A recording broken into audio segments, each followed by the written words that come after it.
Got 1 minute there, folks. We'll start exactly at 1 p.m. Just a little bit of health rules, no hats in the chambers there, and no recording allowed.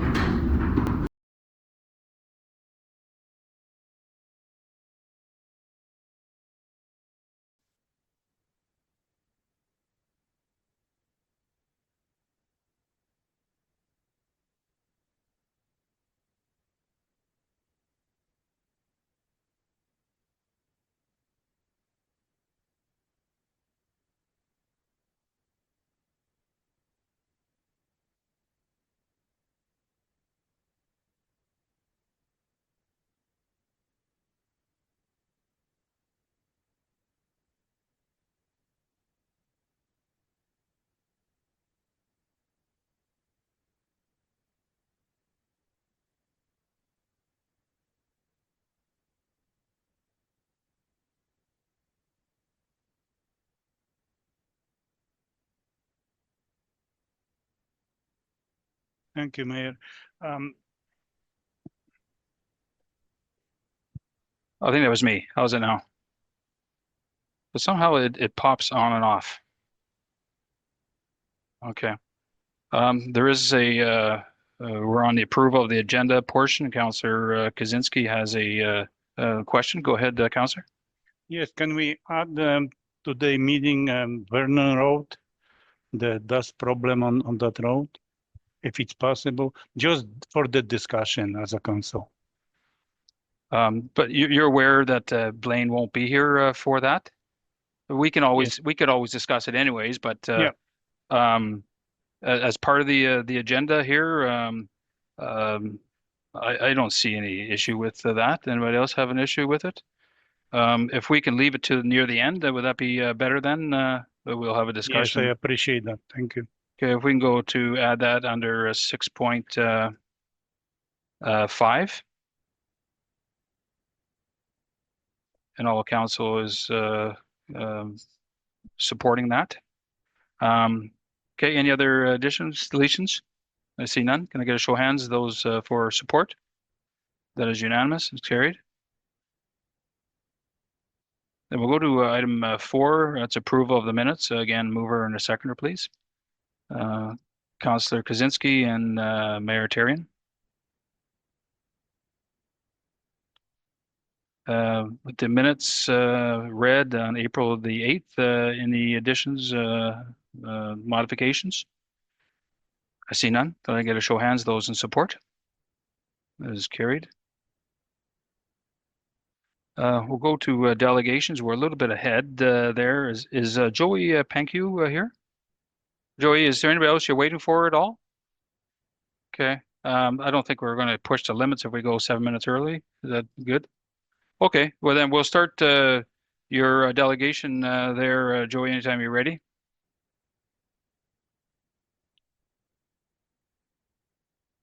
Sure.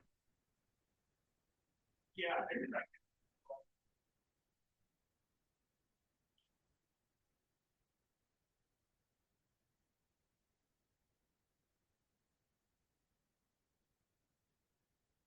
Thank you.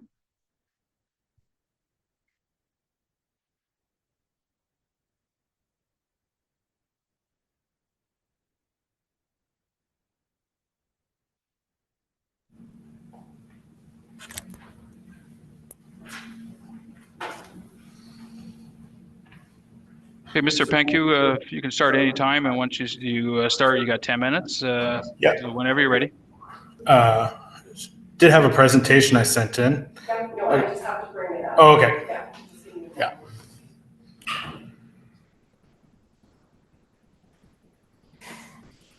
Yeah, no, as it's loading, thank you for having me. Yeah, I like to get around to all our council, all our RM partners every election cycle. So yeah, I just want to present a little bit just about the Watershed District, just how we work and all that. Yeah, we can go to the first slide. Oh. Yeah, so what we do at the Watershed District, I know Springfield also is within Northeast Red Watershed District, but here at Seine Roseau, we look at long-term sustainable use of land and water in our district. We're made up of the Seine, the Rat, and the Roseau River. Next, please. Yeah, so there's our district boundaries. We have 17 municipal partners, which include RM of Springfield. We just got our last one to complete the whole district. So now all the RMs that fall within the boundaries of the district are in, with Morris joining last April. Yeah, you're gonna have to click a few times on here. Yeah, so just how our kind of funding works is at our district, our RM partners contribute $130,000 to the district. The province of Manitoba matches that 3-to-1. So they'll put in $3 for every $1 each RM puts in. And then I use that almost over $500,000 to go out and find different external grants. And this is for our last budget year. These are all the people that we got funds from, and it worked out to $1.7 million. So that was our budget for last year. And so we take your RM investment of 130 and we turn it into 16 times your investment. So it's quite a return on your dollar for it. And what we do with that money is we put it back into our programming. So we have kind of two fields in our programming. On the ground programming. So that's alternative land use, which is transitioning cultivated acres into marginal areas, into perennial grasses. We have a livestock program, so fencing off rivers and creeks and streams and dugouts and putting watering systems in. Surface water management, so building small burns and that to manage water. So often we just want to hold back the water for a short period of time and then release it slowly over a few days, just to save local infrastructure and has a variety of environmental benefits. Soil erosion, as you look out the window today, you can see that it is still a problem. So looking at doing some soil erosion mitigation projects, whether that be, once again, slowing some water down or having cover on the soil. That shelter belt, which also will be good in days like today. Soil health, so planting of cover crops, having a permanent root in the soil, 365 days of the year, some nutrient management, cover cropping, rotational grazing is all part of that.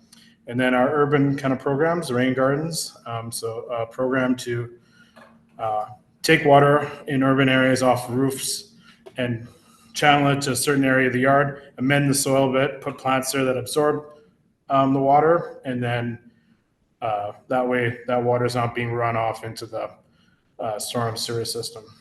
And then last one, well sealing. So sealing of abandoned wells, so we don't have overland water getting into them, contaminating the groundwater.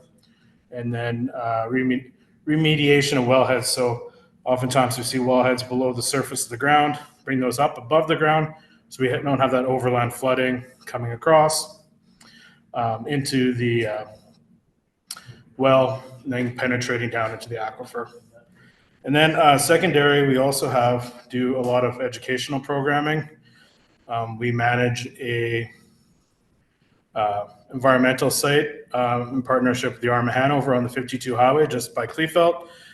That has walking trails, some infrastructure there like lookout towers, picnic shelters and stuff like that for the public to go out and do walks, and also for local schools to come in and do educational activities, so field trips. We'll have the teachers come out, and then staff of ours have little things that the students can do to learn about nature and stuff like that.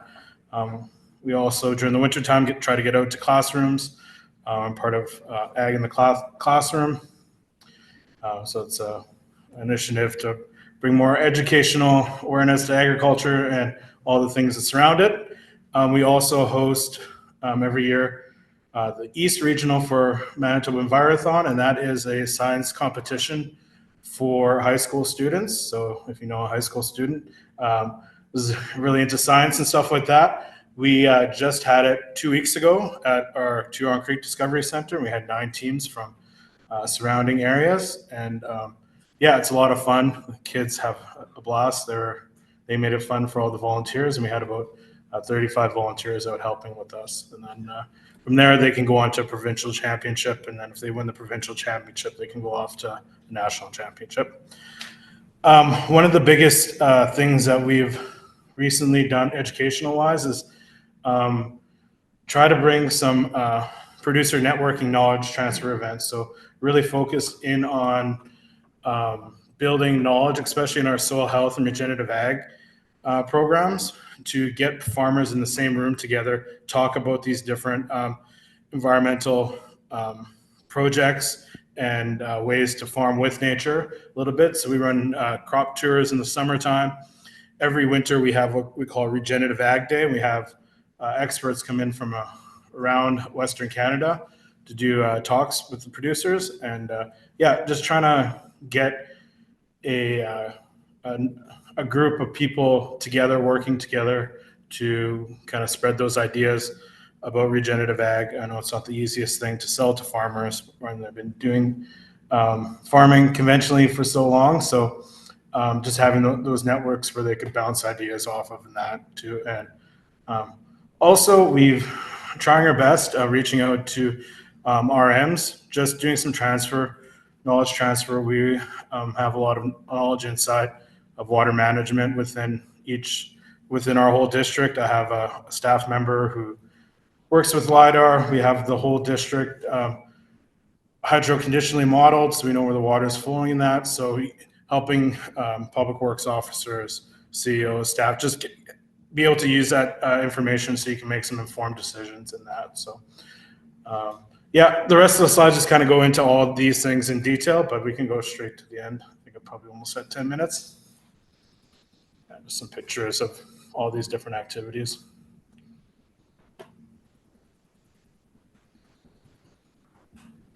And then, yeah, the brochure that I gave you describes them all in pretty good detail with all our cost shares and all that.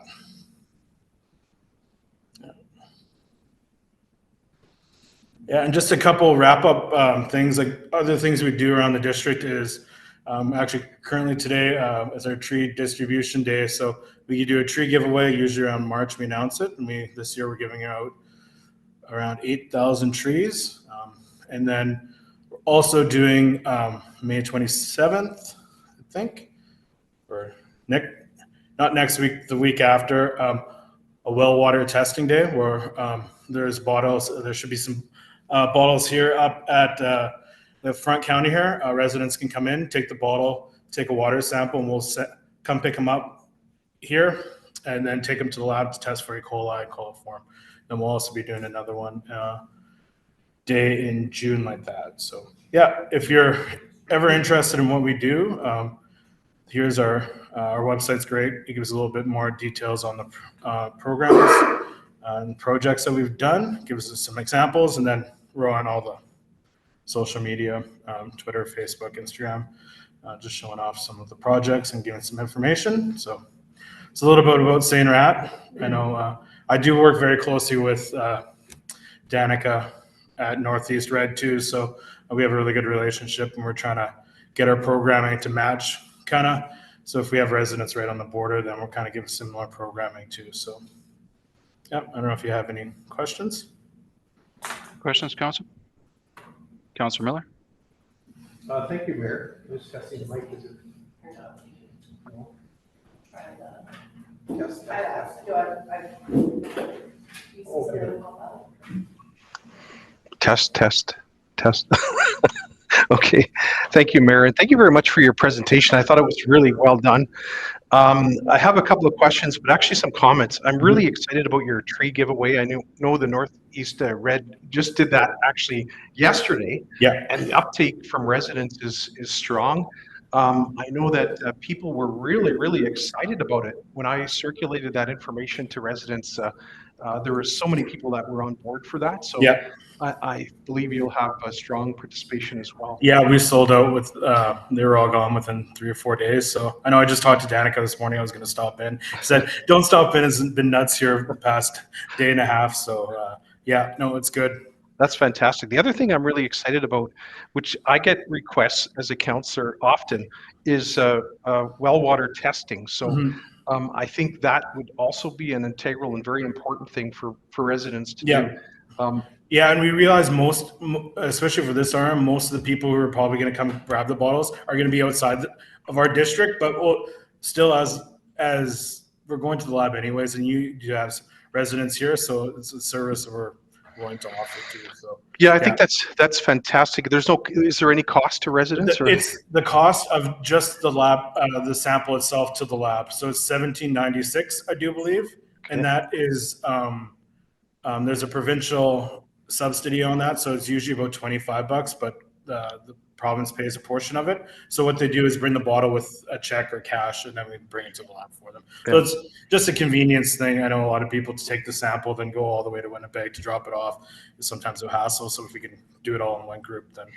Yeah, you know what would be good is to actually yield the results of those tests, because I'm a strong proponent. I always believe that people on wells should have their, just like the Ministry of Health, or I should say the health officers in the regions always say that people should have their water tested annually, and I know for a fact most people don't, right? Yeah. So E. coli and other, how can I say, organic matter can get into one and causing diarrhea, causing a whole bunch of health implications. So yeah, and the lab's good. Usually if something tests positive, they'll get back to them right away, and then the resident can get the situation taken care of. Then they'll offer a free sample actually to go back and test to make sure it worked. What they did. Fantastic. My other question is, you talked about just briefly well sealing. So what is involved in that? Who would qualify, or how does one do that? So anybody within the district. I know when 5 years ago I had one. Somebody right close to the city in RM here had one. So all it is a well that's not being used anymore. They have to get a licensed well sealer to do it. So they get our district it works. They get a quote, take a before and after picture. They bring it to us. Our board approves it, and then they can do the project. The well sealer come in, seal the well. Usually they'll put called bentonite right at the bottom, which is the concrete that solidifies when it gets wet, and then they'll put sand and gravel all the way to the top, another layer of bentonite, and then I cut the pipe a little bit below the surface ground and put soil on top, and that one's up to $2,000 that we reimburse for. So if it costs $1,500, we'll pay for $1,500, and usually a well sealer for just a simple wells, we usually around $1,100 to $1,500. So very rarely do we have anything over 2,000. And that's a very critically important initiative as well. People don't realize the amount of leachate that could contaminate our groundwater. For that simple reason. In the past, how many wells have you sealed? Like in an overview, I mean, I don't know. For the district wise, we're usually about 10, 12 wells a year. Okay. And you always got to remember wells too. Anything further east, all that water comes this way. So even below the ground. So anything we can do a little bit upstream than that. So roughly around 10 or 12 a year. Yeah, I'd love to promote that in the Northeast District as well, and all throughout the region, because I think people don't honestly realize how critically important it is to have sealed wells. And my last comment is just that you had indicated right from the start that other RMs or other municipalities that you gave the presentation give you 30 minutes as a delegation. Is that true? Yeah, usually, yeah. Just so I can go through everything a little bit more detail and give some of the cost shares and all that. Yeah, I would certainly always welcome that for you and for other delegations. And quite frankly, I think we need to look at that again. I think 10 minutes, you don't even get a chance to go through the important meat and potatoes of it. But thank you so much for no problem today. Deputy Mayor. Yeah, I just wanted to say, Joy, thank you for the presentation. As you know, I'm the representative on this area. I know our meetings are good. I missed the last couple of meetings due to conflict of other meetings that we had. But it's definitely a good project that the Watershed has been doing. Yeah. Thank you. We're having our tree giveaway on the 20th of May. So if anybody online or in the audience there, we're going to start giving away the trees, and it's always extremely well attended there. My question, Joey, is with climate change there today you know, it's been very dry, but that could change. Who knows? Yeah. Part of the programs that you're looking at there, are you looking at tile drainage as of going forward more often now? Yeah, so as part of like the mandate and the provincial guidance we get, we're not really supposed to fund tile drainage. Usually, what we can fund sometimes is the discharge. If they want to discharge and make a wetland, to discharge it into wetland, we can fund stuff like that. But the tile drainage itself, we really can't. Although we did have a farmer near St. Malo. Instead of doing tile drainage, he worked with us. He did surface drainage into a reservoir structure that he collects all the water from, and he pumps it out when the RM infrastructure can handle it. He says it's a lot cheaper than tile drainage, so we view that as water retention, so he can hold back about what we call it 25 acre feet of water, so 1 foot of water over an acre. So we help support that.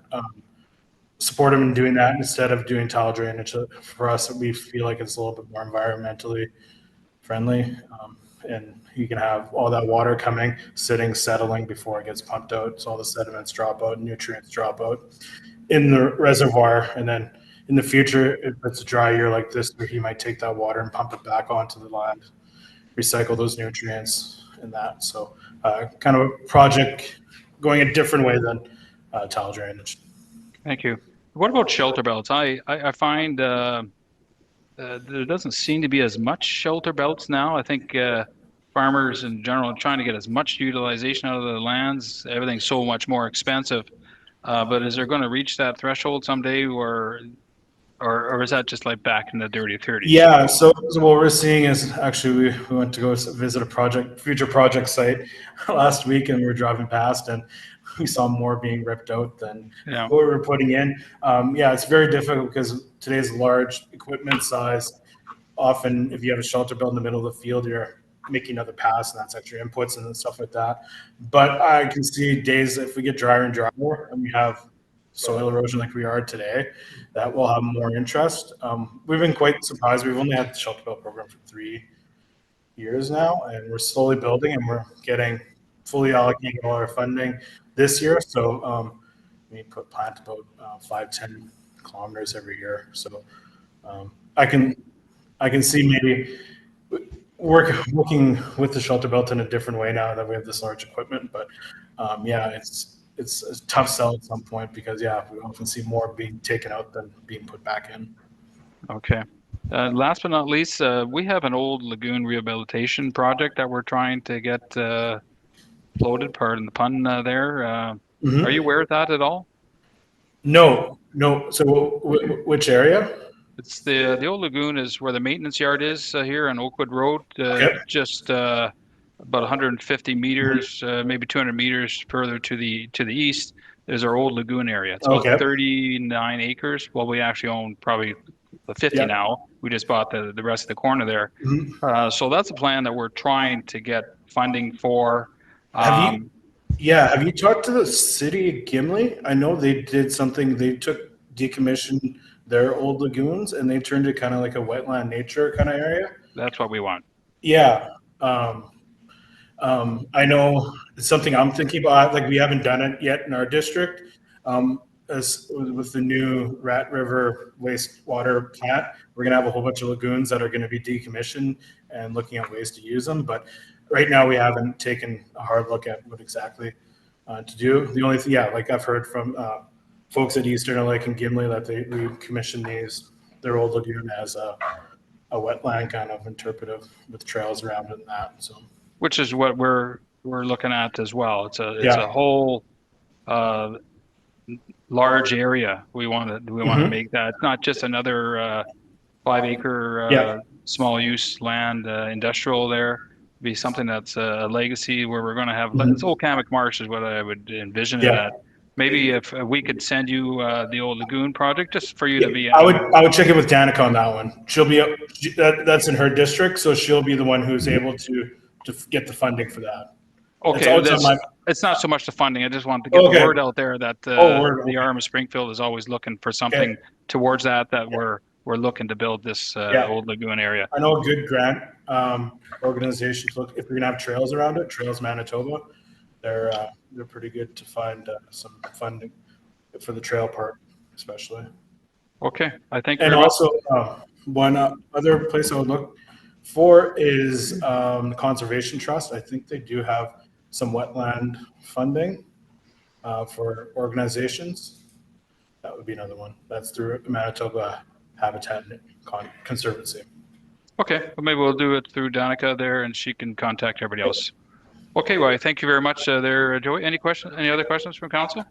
Thank you very much. Perfect. Joey. Thank you for having me. You're welcome. Then if we can go to the next delegation, that would be Mr. Edie.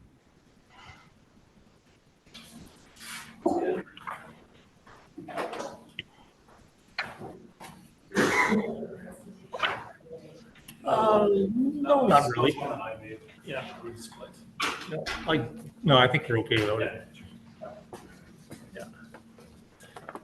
Good to go.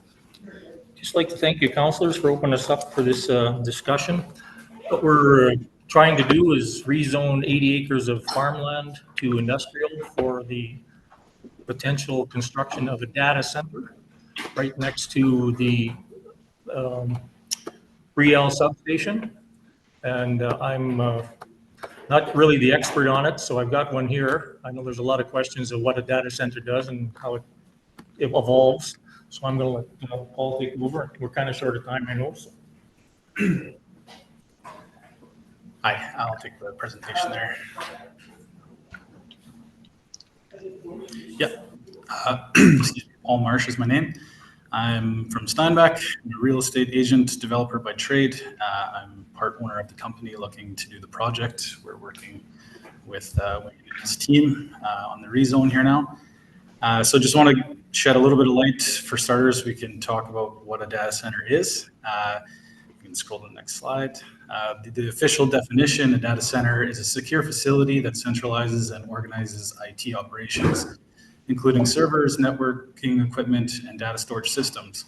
It supports applications, stores data, enables online services and communications. In very simple terms, it's a fancy warehouse with high capacity computers just running inside them.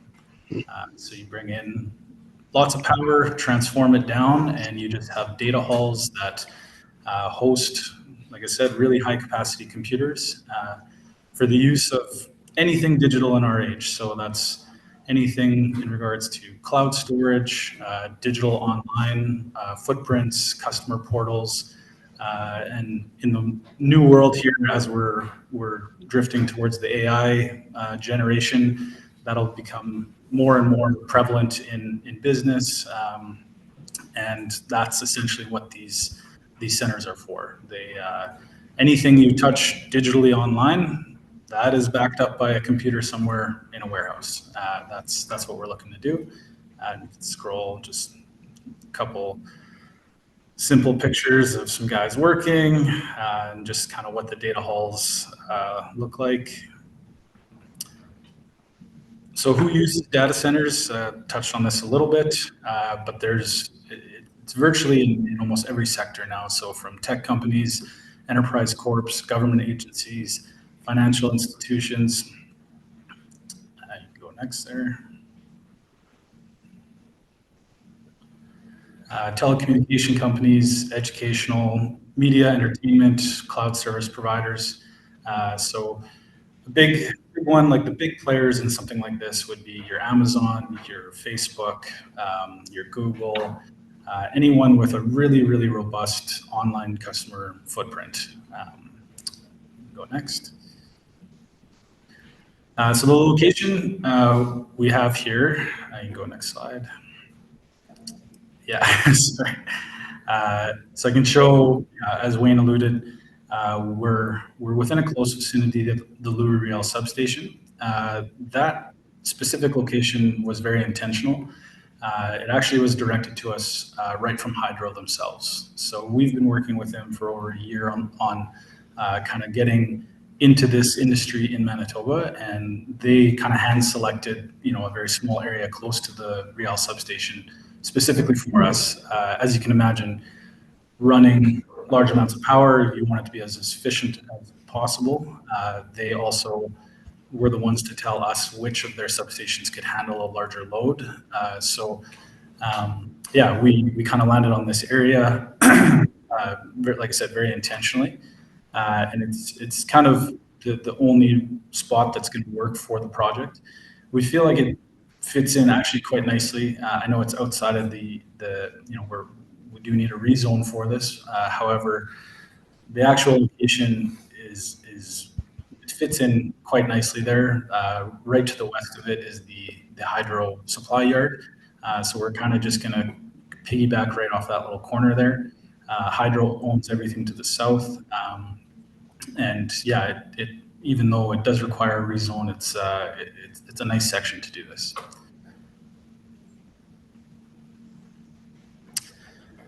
So our project itself, we're applying for 100 megawatts of power with hydro, and we're looking to do this in multi phases. So this image I'm showing here right now is the first building that we would be looking to do.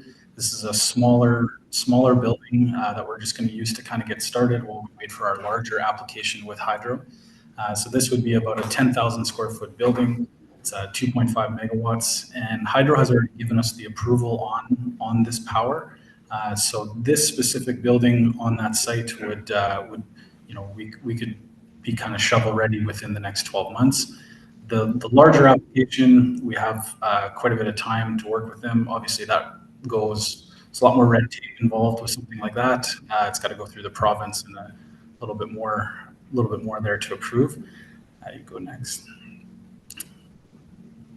It's kind of an overview of, sorry, the bottom section's cut off, but at the bottom right is where the small building would be. You can see the driveway coming in. And then obviously the large building there would be the main balance of the project. From hydro, we're likely expecting that we would get our 100 megawatts in 25 megawatt blocks over a period of time. So that larger building would be done in probably 4 phases, 25 megawatts at a time. But this is kind of the larger scale of the full, call it a campus, if you will, because there's a couple buildings, but that's what it would look like. Some things that we're working on, we really like this for Manitoba.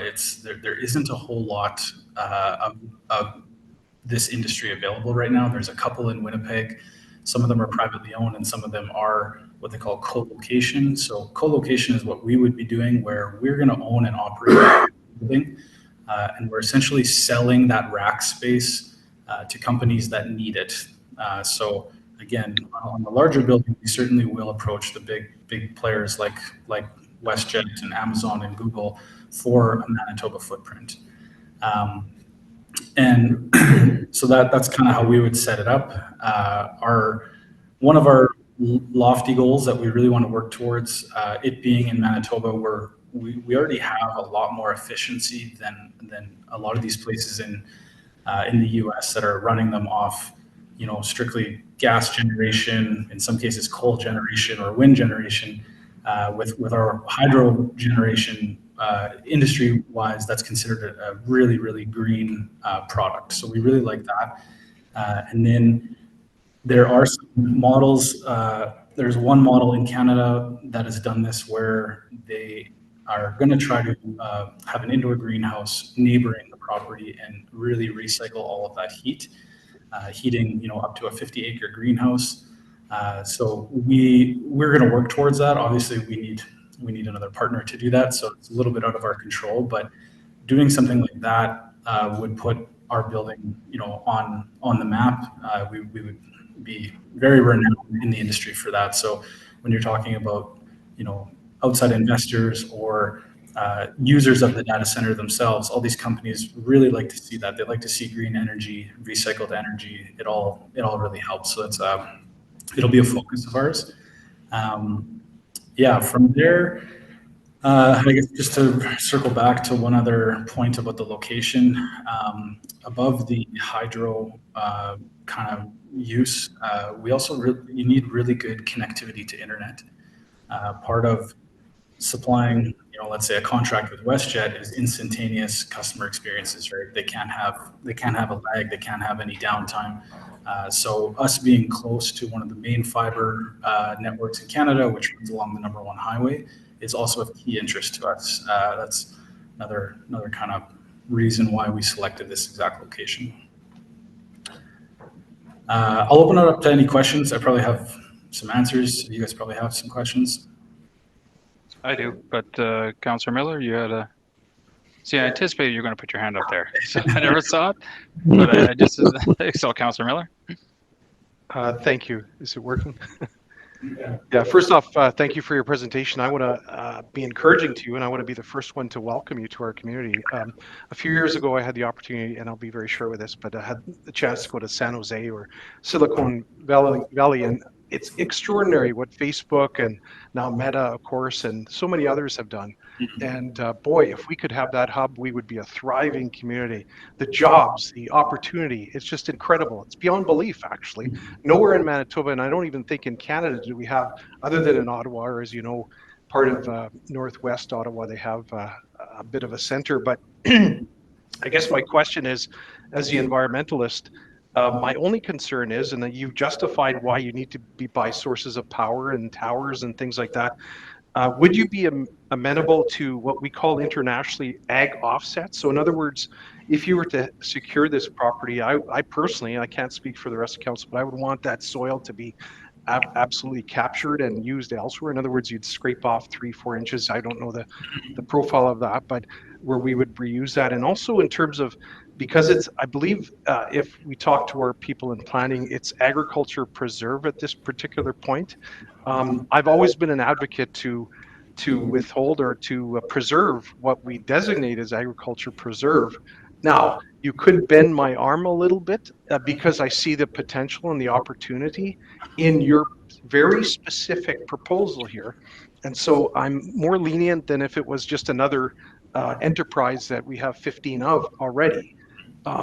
So I would want a commitment, and again, only speaking for myself, that you would be absolutely diligent, conscientious of ensuring that if we ever to change agriculture preserve, that, you know, we're not making any more land, and certainly not any more agriculture land. So how do we ensure that there's an agriculture offset, that what you take is not going to mitigate future generations? You know, the First Nations have we're on Treaty 1 land. First Nations have taught us we have to look 7 generations forward. I want to take that learned education and say, you know what, that's actually a very good mentorship, and that new industry and stuff can adapt and can take advantage of this, but they have to look 7 generations forward to preserve that agricultural land, because 7 generations can't even speak for themselves today. We need to speak for them. So I just need to hear what you're going to do to make sure that you can, again, I don't know if it's fair to say twist my arm, but make me feel comfortable as an environmentalist that you're not just exploiting the opportunity here, because obviously you even said it quite carte blanche. You're a real estate developer. Obviously there's a person who perhaps owns the land and there's a vested interest, and that's all okay.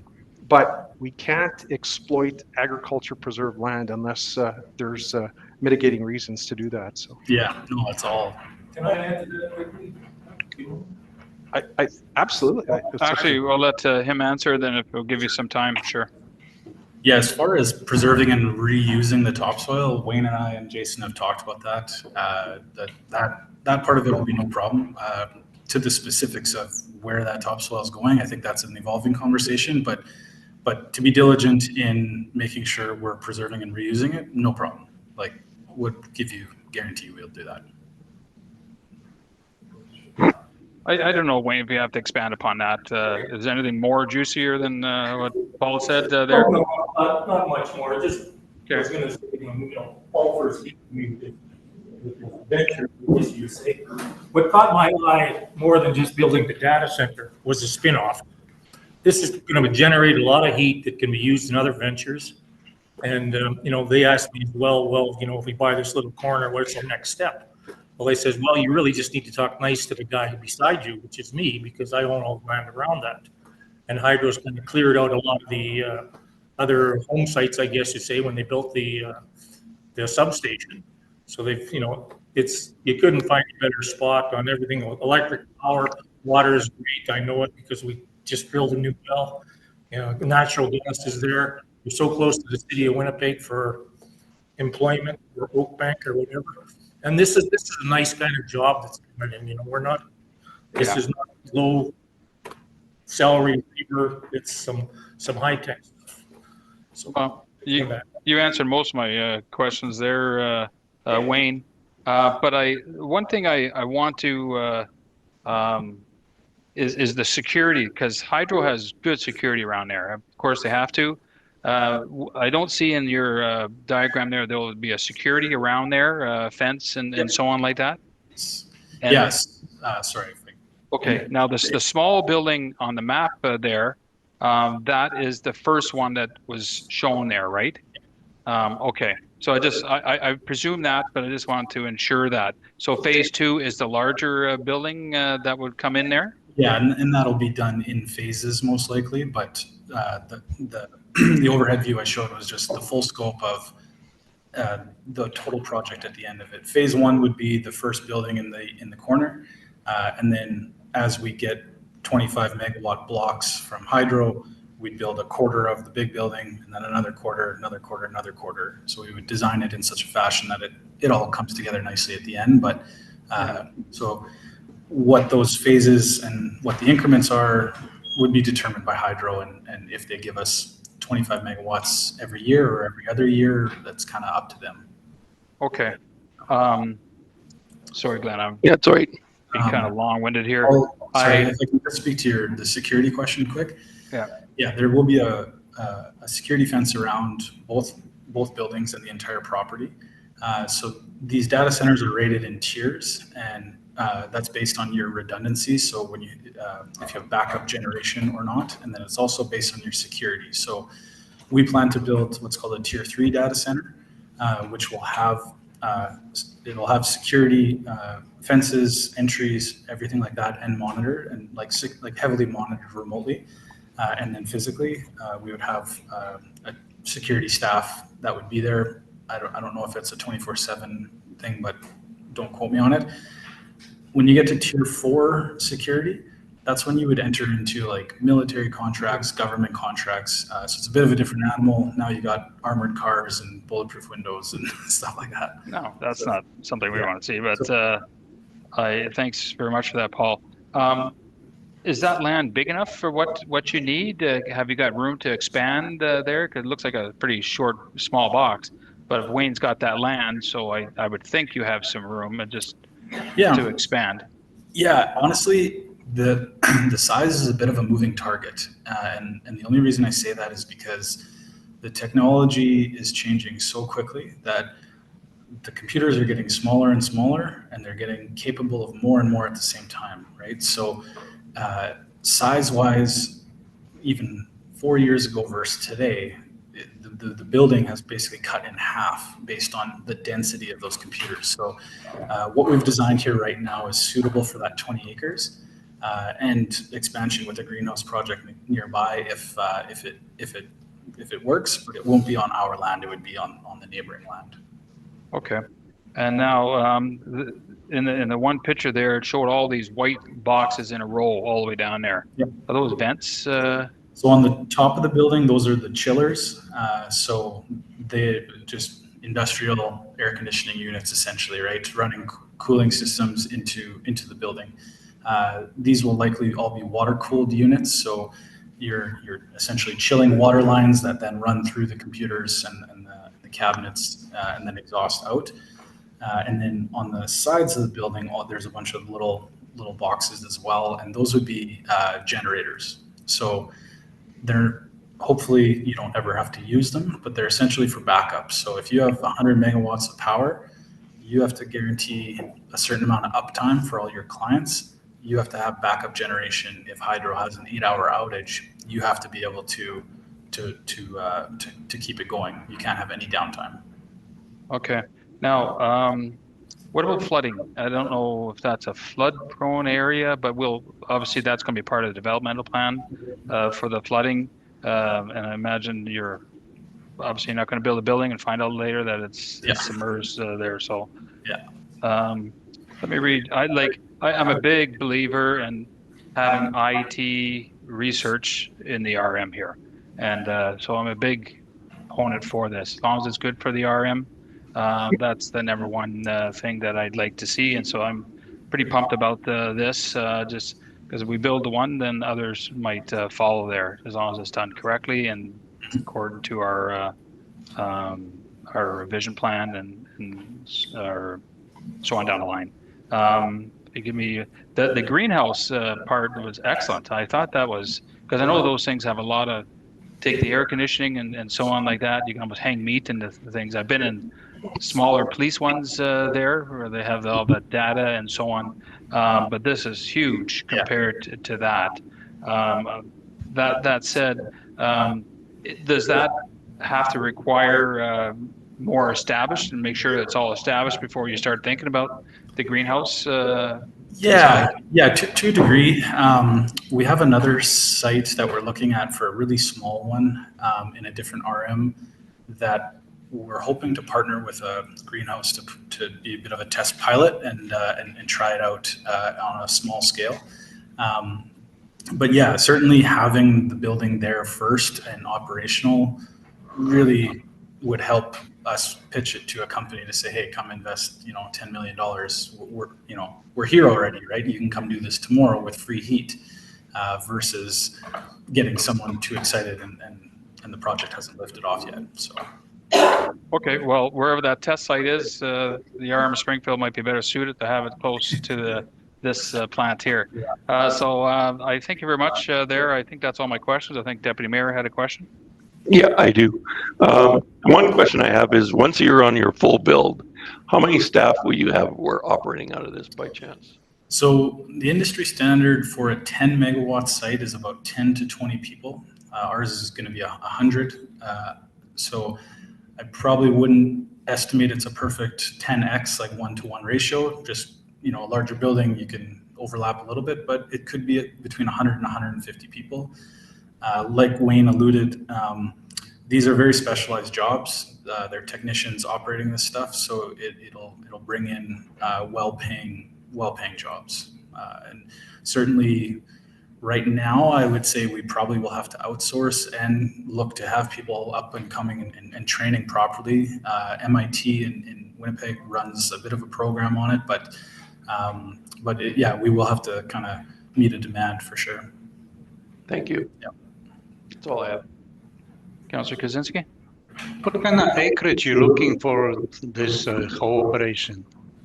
So our proposed lot is 20 acres. 1 acre. Yeah. And do you have access to that property, or you have to build the access to it? Like an approach? Yeah. We would put an approach in. I don't think there's one on that site. There's access right on the Southwind Road. But yeah, it's right off Southwood Road. So it's off Highway 15? No, Highway 15, you turn off of 15 down 207 to Southwind Road, which is a mile south. And then you turn to the left for half a mile. It's right on Southwind Road. Right beside Louis Real Station. Okay, yeah, thank you. So I would like to ask our CEO or maybe our planning department, do we have any residual land in this area that we could put this instead using preserved agricultural land? Lower quality lands in that area? I'm not against the business, I'm just, we don't want to get using the farmland for it, but if we can look something that, gonna suit that company in that area.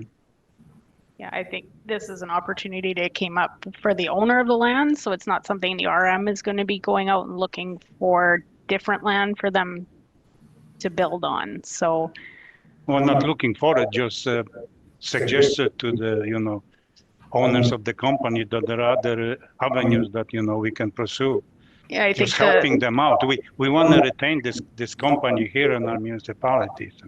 Yeah, but I think what we've heard is being close to the Real Station is part of the appeal of this land. So I think it's a perfect storm. It's right beside the Louis Real Station. It's accessible road. It backs onto the floodway. Security-wise, that's an excellent position.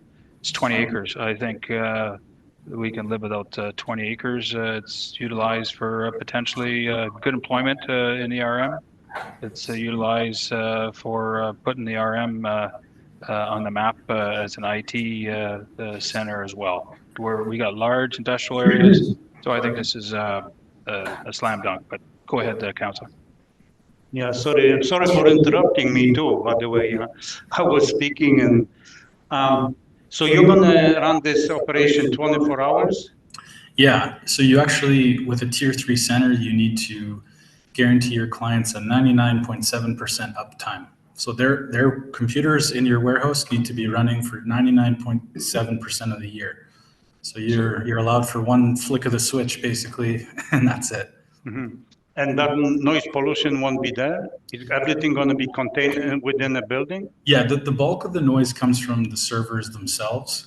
The exterior noise is simply the chillers on the roof, which would be no different than a medium-sized industrial building. They're all they'll be throughout the entire building, but they run from about 55 to 80 decibels.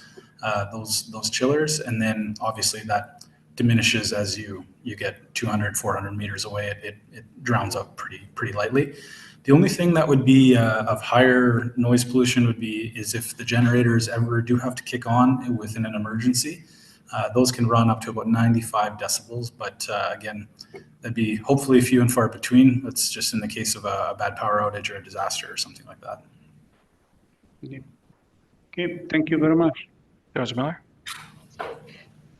Thank you, Mayor. Just clarification, I just need to know who's accurate. The mayor indicated that this proposed lot is backing onto the floodway quote. Your map does not show it backing onto the floodway. So no, which one is accurate? This one is accurate. I was wrong. I was thinking it was on the west side. Right. Okay, thank you. Any other questions? Thank you very much for your presentation, gentlemen. Yep. Thank you, everybody. We're a little bit late, but not by a heck of a lot. Then we'll go to 5.3. That's Dale and Travis Lyle of Way to Go Consulting.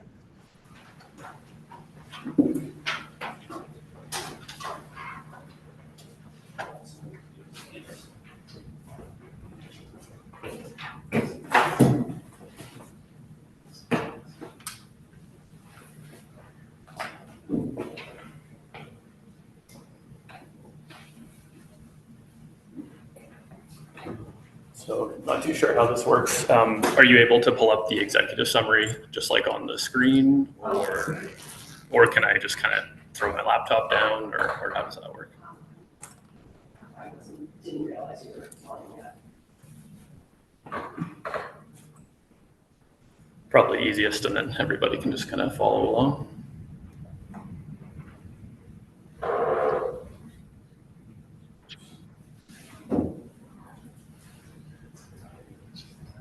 If your cell phones go off and it says hurricane, let me know.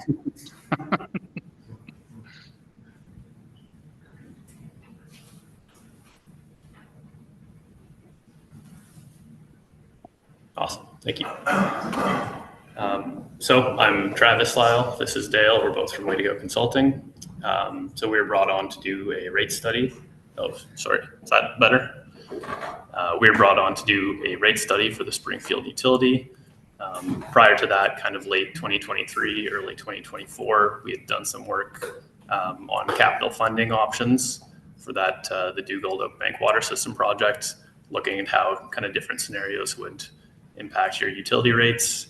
And as part of that, we provided an application to the Public Utilities Board for approval in principle of a debt surcharge on your water rate to fund some of the debt costs for that project. So as far as the utility rate study goes, this is kind of the executive summary. So it's kind of a broad level overview of the rate study as a whole.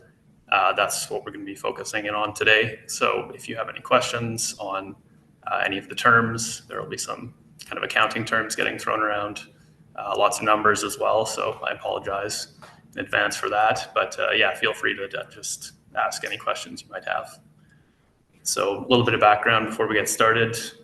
The Springfield utility services 2,177 customers as of the end of 2024. Current rates were approved by the Public Utilities Board back in 2022, and the most recent rate increase was effective January of 2024. So in this rate study, we're proposing rates effective. There's a typo there. That should be April 1st, 2026, and then January 1st of 27 and 28. So usually what we're finding lately, the Public Utilities Board is running anywhere from 10 to 14 months between submission of the application and approval. So this is kind of just a best guess as to when new rates will come into effect. The PUB may vary the effective dates just depending on their timeline. A couple things to note as far as going forwards. So one of your kind of current capital projects you're looking at is the regional wastewater treatment facility. And that project isn't included in these proposed rates for a few different reasons. Primarily, first and foremost, just because the timing of that project, associated expenses, those increased expenses likely wouldn't hit until at least 2029, which is outside the scope of this rate study.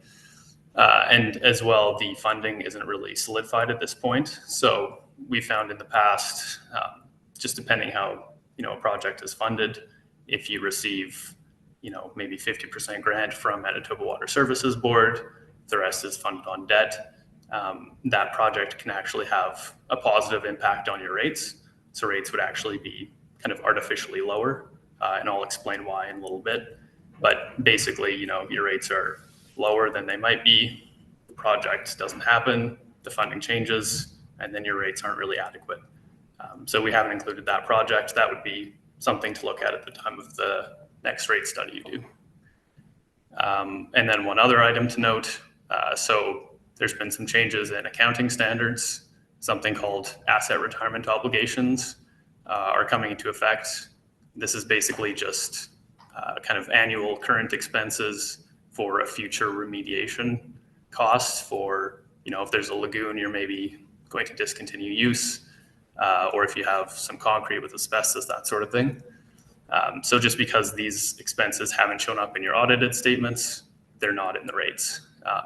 There's often, maybe some engineering studies that will need to take place first before the auditors can kind of calculate the associated expenses, then include them in your audited statements. So those aren't included just because they're not in the audit.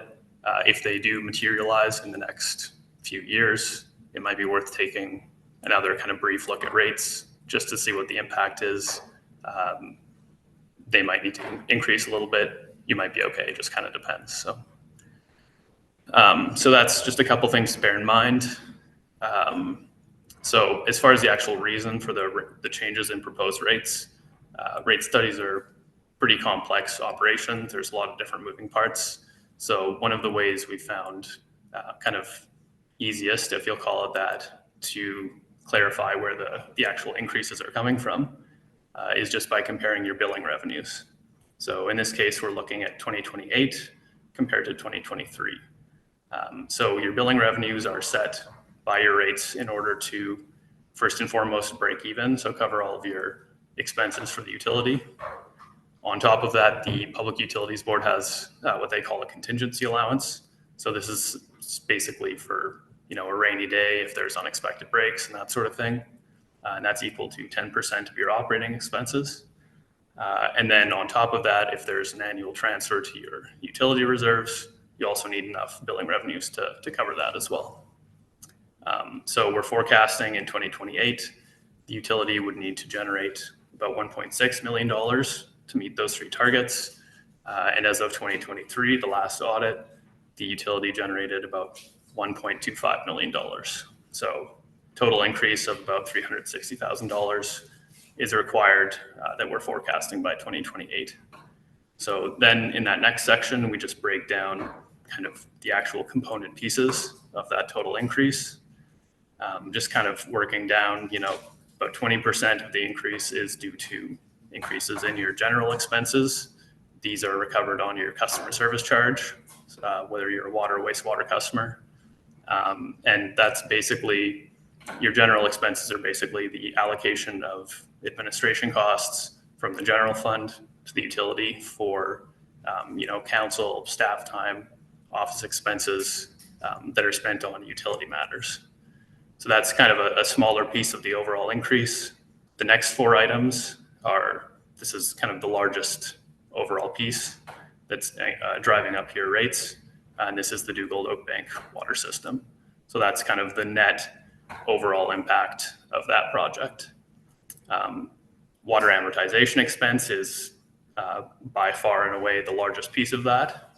And I'll just kind of briefly explain what that is, just in case anyone's not familiar. So amortization expense is basically just recognizing the overall cost of a project over its useful life.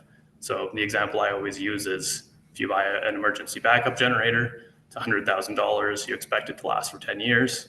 Each year you would recognize $10,000 of amortization expense. It's offset by something, and this is a Public Utilities Board requirement called capital grant amortization.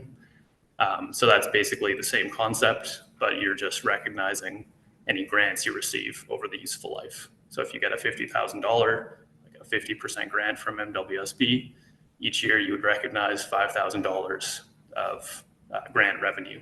So the difference between those two, your net amortization expense, is then what has to be recovered on your utility rates. So for that Dugald Oakbank water system, there's an increase of about $644,000 of amortization expense. It's then kind of offset somewhat by the amortization of the grants you're going to receive or are expected to receive of about $360,000. On top of that, there's some debt being issued to fund that project. So the interest of that debt is an expense. And then kind of counterintuitively, under public sector accounting standards, the actual debt payment is revenue to the utility. So, if a portion is raised on property taxes, transferred into the utility, it's revenue to the utility. Interest is an expense. So the difference between those two, basically your principal payments are actually net revenue to the utility. So that's kind of the biggest piece of your change in rates is kind of the overall impacts of that capital project. The next few items are kind of the same idea, but for the that's for the lift station, I believe. The Dugald lift station project. So same thing, there's an increase in amortization expense. No grants are expected, so there's no offset. There's a decrease in debt payment revenue. You have some debentures expiring, so that increases how much you need to raise on your billing revenues. And then that's somewhat offset for your wastewater rate by increases in tipping fee revenue. So tipping fees go up, they offset your wastewater expenses somewhat. And then just that last item there, the decrease in your net operating surplus. So basically comparing 28 to 23, the utility in 23 was generating a little bit more, I guess, than it needs to as compared to 2028. So that's kind of the overall broad view picture as far as the actual reason for the changes in your rates. If we can just go to the next page there. So there's the proposed rates, just kind of looking, water quarterly service charge going from $20.68 to $28.20. Wastewater quarterly service charge from $13.20 going up to $18.14. Your water rate per cubic meter from $2.30 up to $2.70. Wastewater is from $1 going up to $1.42. And then there's that debt surcharge that I mentioned earlier. So I believe in the initial application to the Public Utilities Board, it was expected to be about $1.32 per cubic meter based on some revised, kind of interest rates and so on. We're expecting it will be closer to 96 cents per cubic meter. But that being said, when you have municipal board approval for the debt, the funding or the debt costs are all kind of solidified. You then need to apply to the PUB for kind of the final approval of that debt surcharge before you actually start charging it. So we'll just kind of briefly talk about how the rates are actually calculated. Customer service charges, as I mentioned, this is where you're recovering basically the administration cost allocation that's made to the utility. So for the water customer service charge, you're just looking at your kind of the water portion of that administration cost allocation divided by the number of customers, gives you the annual, divide that by 4 to get your quarterly. And one other thing I'll mention, we're doing for customer service charge, water, wastewater, all the rates, we're proposing equal increases. So 33, basically a third of the total required increase each year.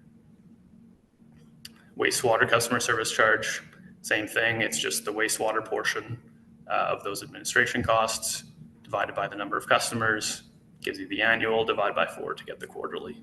And that same kind of a third of the total required increase each year. And then if we can just get the next page there. So water rates, as far as these are calculated, it's a little bit more involved. We're basically just looking at your net water expenses.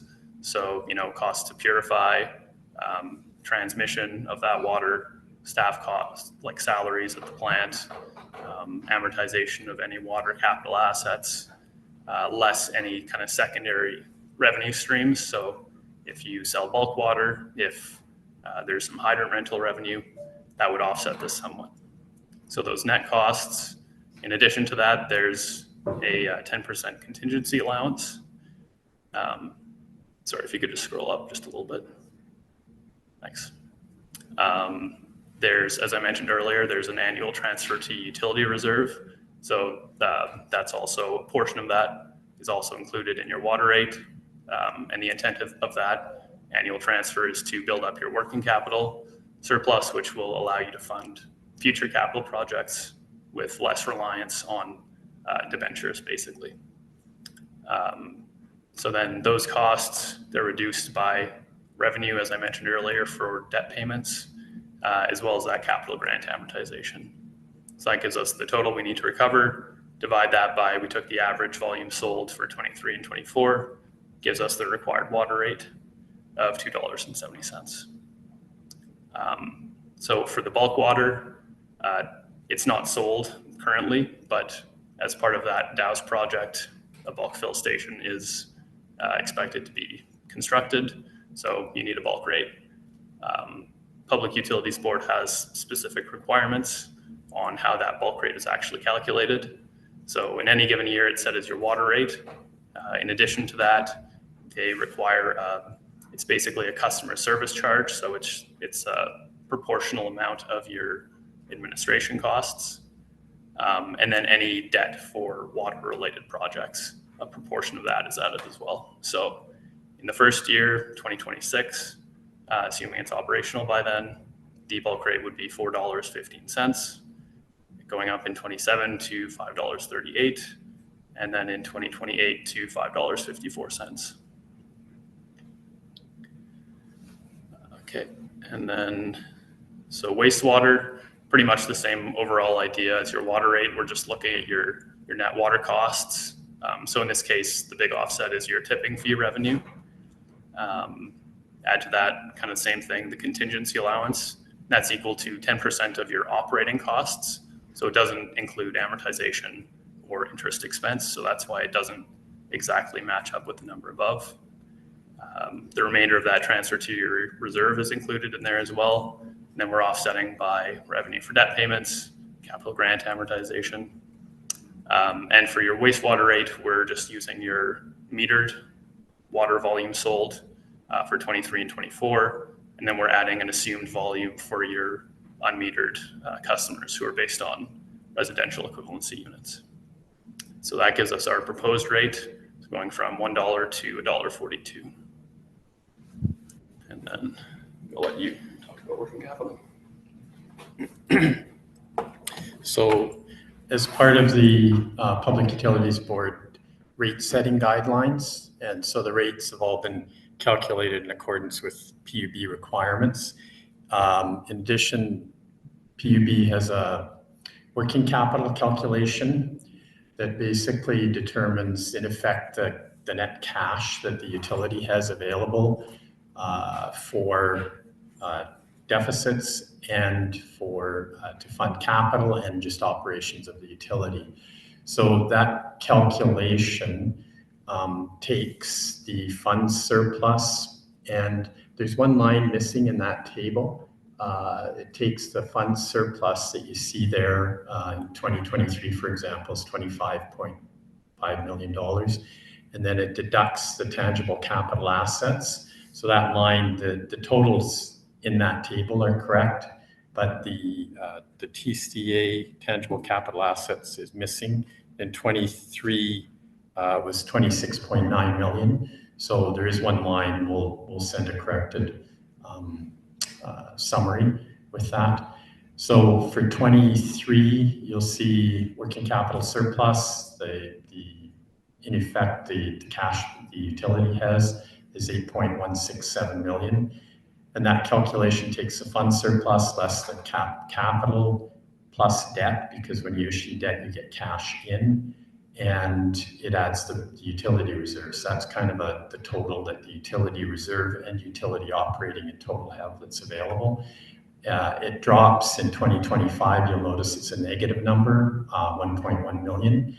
And that's a result of timing differences for the water system, the new water system, Dugald, Oakbank, and also there's 2.4 million that's coming out of reserves for the Dugald lift station. So it drops temporarily in 25 just due to timing differences with the water system specifically being built and then the debt being issued in 26.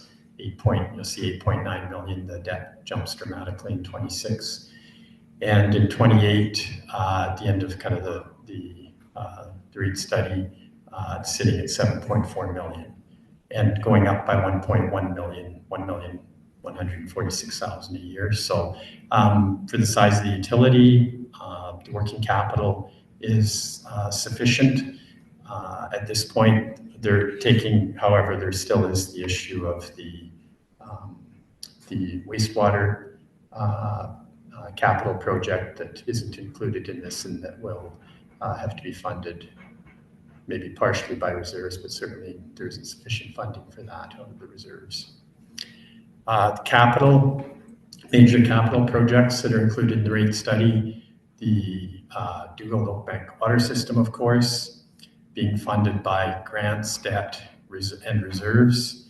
The Main Street water main expansion in 25, 275,000 funded from utility reserve.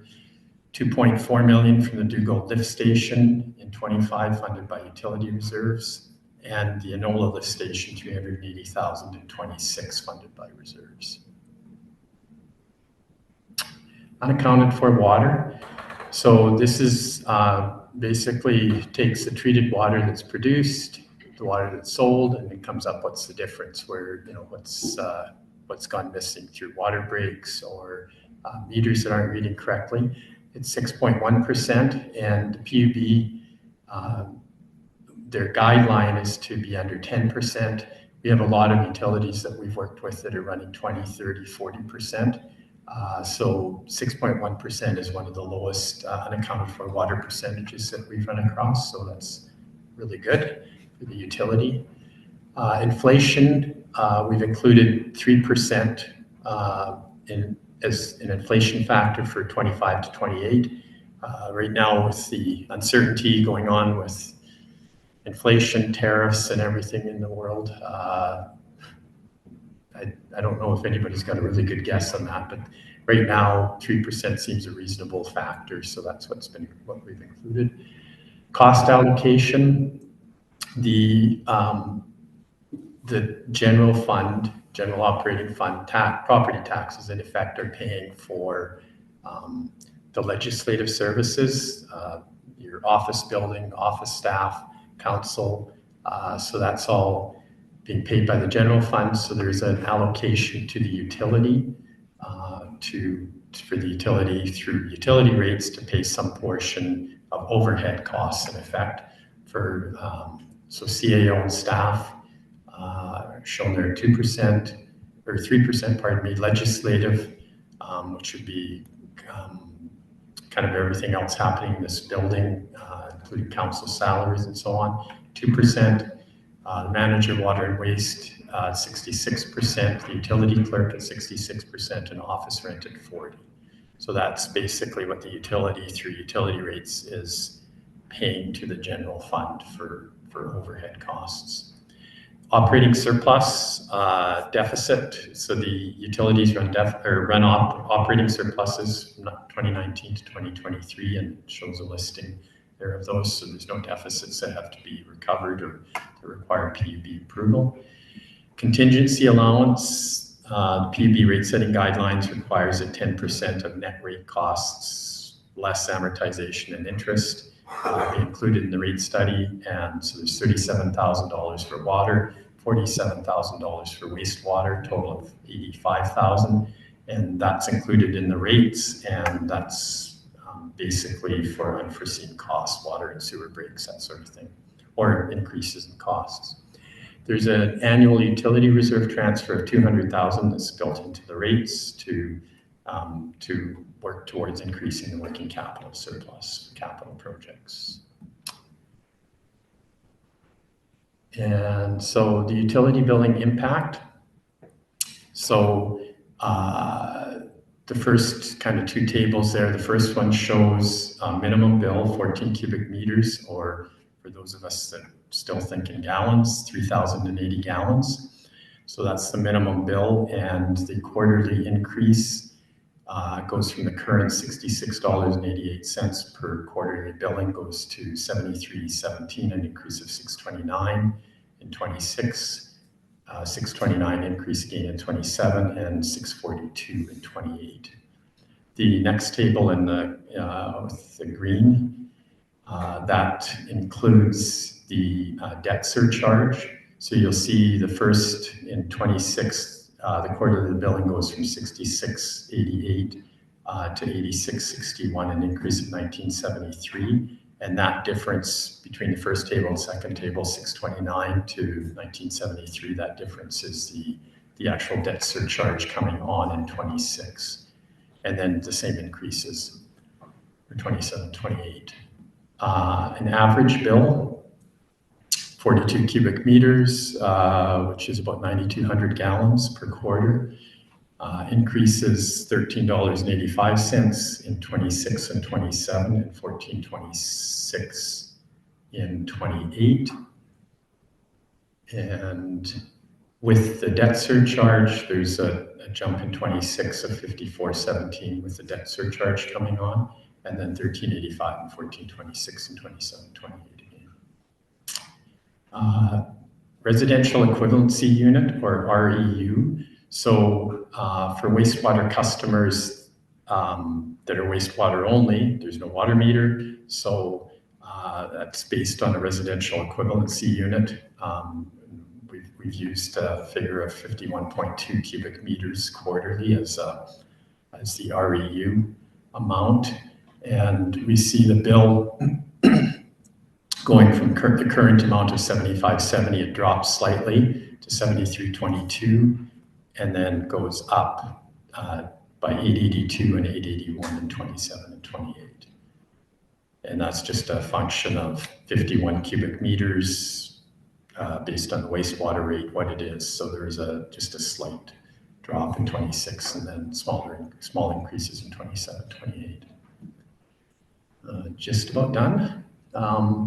So rate comparison. So for the unmetered wastewater only, the residential equivalency unit, so one REU, you'll see there Springfield's one REU bills are shown for 26, 27, 28, the current, because there's a little bit of a drop. The comparisons there, just keep in mind, just kind of as a note, there's a number of those comparisons that are involved with the RSR wastewater co-op. So just looking at the Mitchell, Blumenort, New Bothwell, La Broquerie, Niverville, and Otterburn are all in the process of building a new mechanical wastewater plant. So there'll be, I think, some significant changes there in the comparisons that we have. So next slide. So this is a comparison based on the Public Utilities Board uses a minimum bill of 14 cubic meters as the comparison. That's what they advertise, that they'll send a notice that you are required to, as part of their notification process, to publicize. So this is a comparison of 14 cubic meter bills and other municipal utilities that have had rates approved in the last couple of years. And it shows kind of the last rate that they've had approval for. So municipalities had like rate approvals that similar to what yours is proposed for 3 years. It shows the last year. So you'll see your rates, the light green is without the water system debt, and the dark green is with the water system debt. And you'll see your rates are currently without water system debt in the lower third, and with the water system debt to kind of the middle of the range. And so comparatively, your utility rates certainly compare favorably to other utilities that have been getting rate approvals recently. And that's it. Questions? Questions from council? Councilor Miller? Once again, thank you for your presentation. Just a little bit of clarity on the first paragraph of your executive summary. I just want clarity. It provides services to 2177 customers as of December 31st, 24. Is that 2177 properties more than customers, It's right? customer accounts. Customer accounts, Yeah. so probably properties too, right? More or less, yeah. Yeah. And in our RM, how many properties do we have? Whether it's farm, single home properties, is it somewhere in the neighborhood of 6,000? I'm just curious. I know that we send out more than 8,000 property bills, but that could be vacant land as well, so. Okay, no, I just wanted to compare. So it's about something like a quarter of residents in Springfield have access to water and waste. That's kind of what I'm trying to get at. And in the introduction to your presentation, you said that DAOs isn't in the rates, although later in the presentation you said that the debt servicing is there. So sorry, it's a different, like the wastewater treatment facility portion of that project isn't included, but the rest of it is. Okay.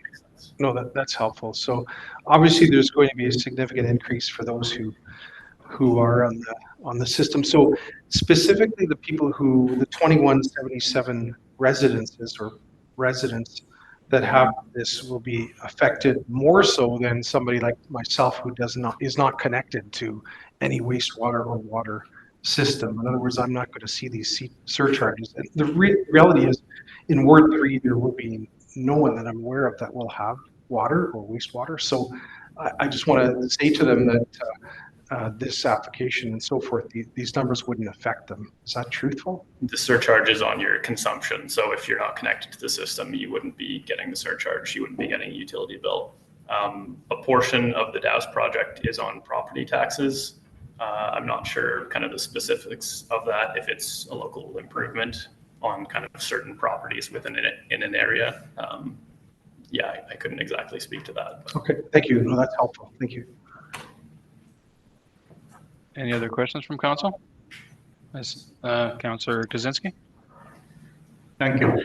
I see the increases for residents are like, in dollar wise, that's small, but percentage wise, it's large, like average 10%, 10, 12%. So if people gonna see those numbers in percentage wise, they're gonna say, wow, gonna cost me a lot of money. But it's $1.45 increase, yeah, quarterly per RU, so it's, not huge amount. But the percentage wise might scare the residents from all that, if they see these numbers, yeah. Yeah, the dollar wise, not, as you said, not terribly significant, but yeah, percentage wise it is. But part of that increase is for the capital for the DAO's water system too. So there's increases in operating costs, but there's also increases because of the capital. And we're certainly seeing the rate studies we've been doing. We've been seeing some significant increases in utility rates because of operating cost increases, but also because capital projects are just coming in like significantly higher than what was initially estimated. So, yeah, thank you. Deputy Mayor? Yeah, thank you. I'd just like to say thank you for the study. Again, it's important that we have most current rates so that whatever we're charging the residents, that they know that it's being charged properly and more current, not something that's obsolete, and it's able to keep up with the times of what's changing. So thank you for that. thank you. I was just curious, where are you getting all the numbers? I'm not looking for any trade secrets or anything here, but where are you finding all the numbers? Is that through the data, Public Utilities That's Board? from your very capable staff that have provided information to us. So yeah, we take your kind of most recent few years, like the actual financial results from your audited statements. And then we take your budget and kind of forecast off of that. And that's how we get at the 2028 numbers that are used to forecast what rates need to be. Right, and that's for us, and that was part of the question there, but the rest is from public utility boards like Winnipeg Beach, Cirrus and Glenwood and so on? Yes. Yeah. Okay, so when you plot them in here, we're doing very well. We're not high, not low, we're in the medium of the road. Yeah. Okay, and our water treatment plant will supply us all the extra growth that we need to subsidize and attack our taxes as well. That's more of a comment from a politician, I guess. Good comment. Yeah. Any other questions from council? I see none. Thank you very much for your... Maybe confirm next steps. So council will be giving first reading to the utility bylaw on May 20th, and that way we can forward that to the Public Utility Board for their approval. And I believe that's when the public comment period opens as well. They'll, Or sorry, that They'll, or no? What happens is the PUB requires that you send a paper copy. We'll give you the information on it. The bylaw, we send in the electronic version and a bound copy of the full rate study. And PUB will do a preliminary review of it, and then they'll send you a public notice that they require to be published, and or mailed out to all your customers, whichever, there's options. And then that's when the kind of the comment period opens. Right. Okay. So. I see no further questions. Thank you very much for your detailed report. That's very appreciated.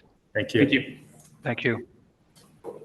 Then we'll continue. Why don't we go to the 6.1? That's the vision plan. Do I need to move our secretary on this? So we can discuss this. Maybe I'll throw it to our CEO to start it off.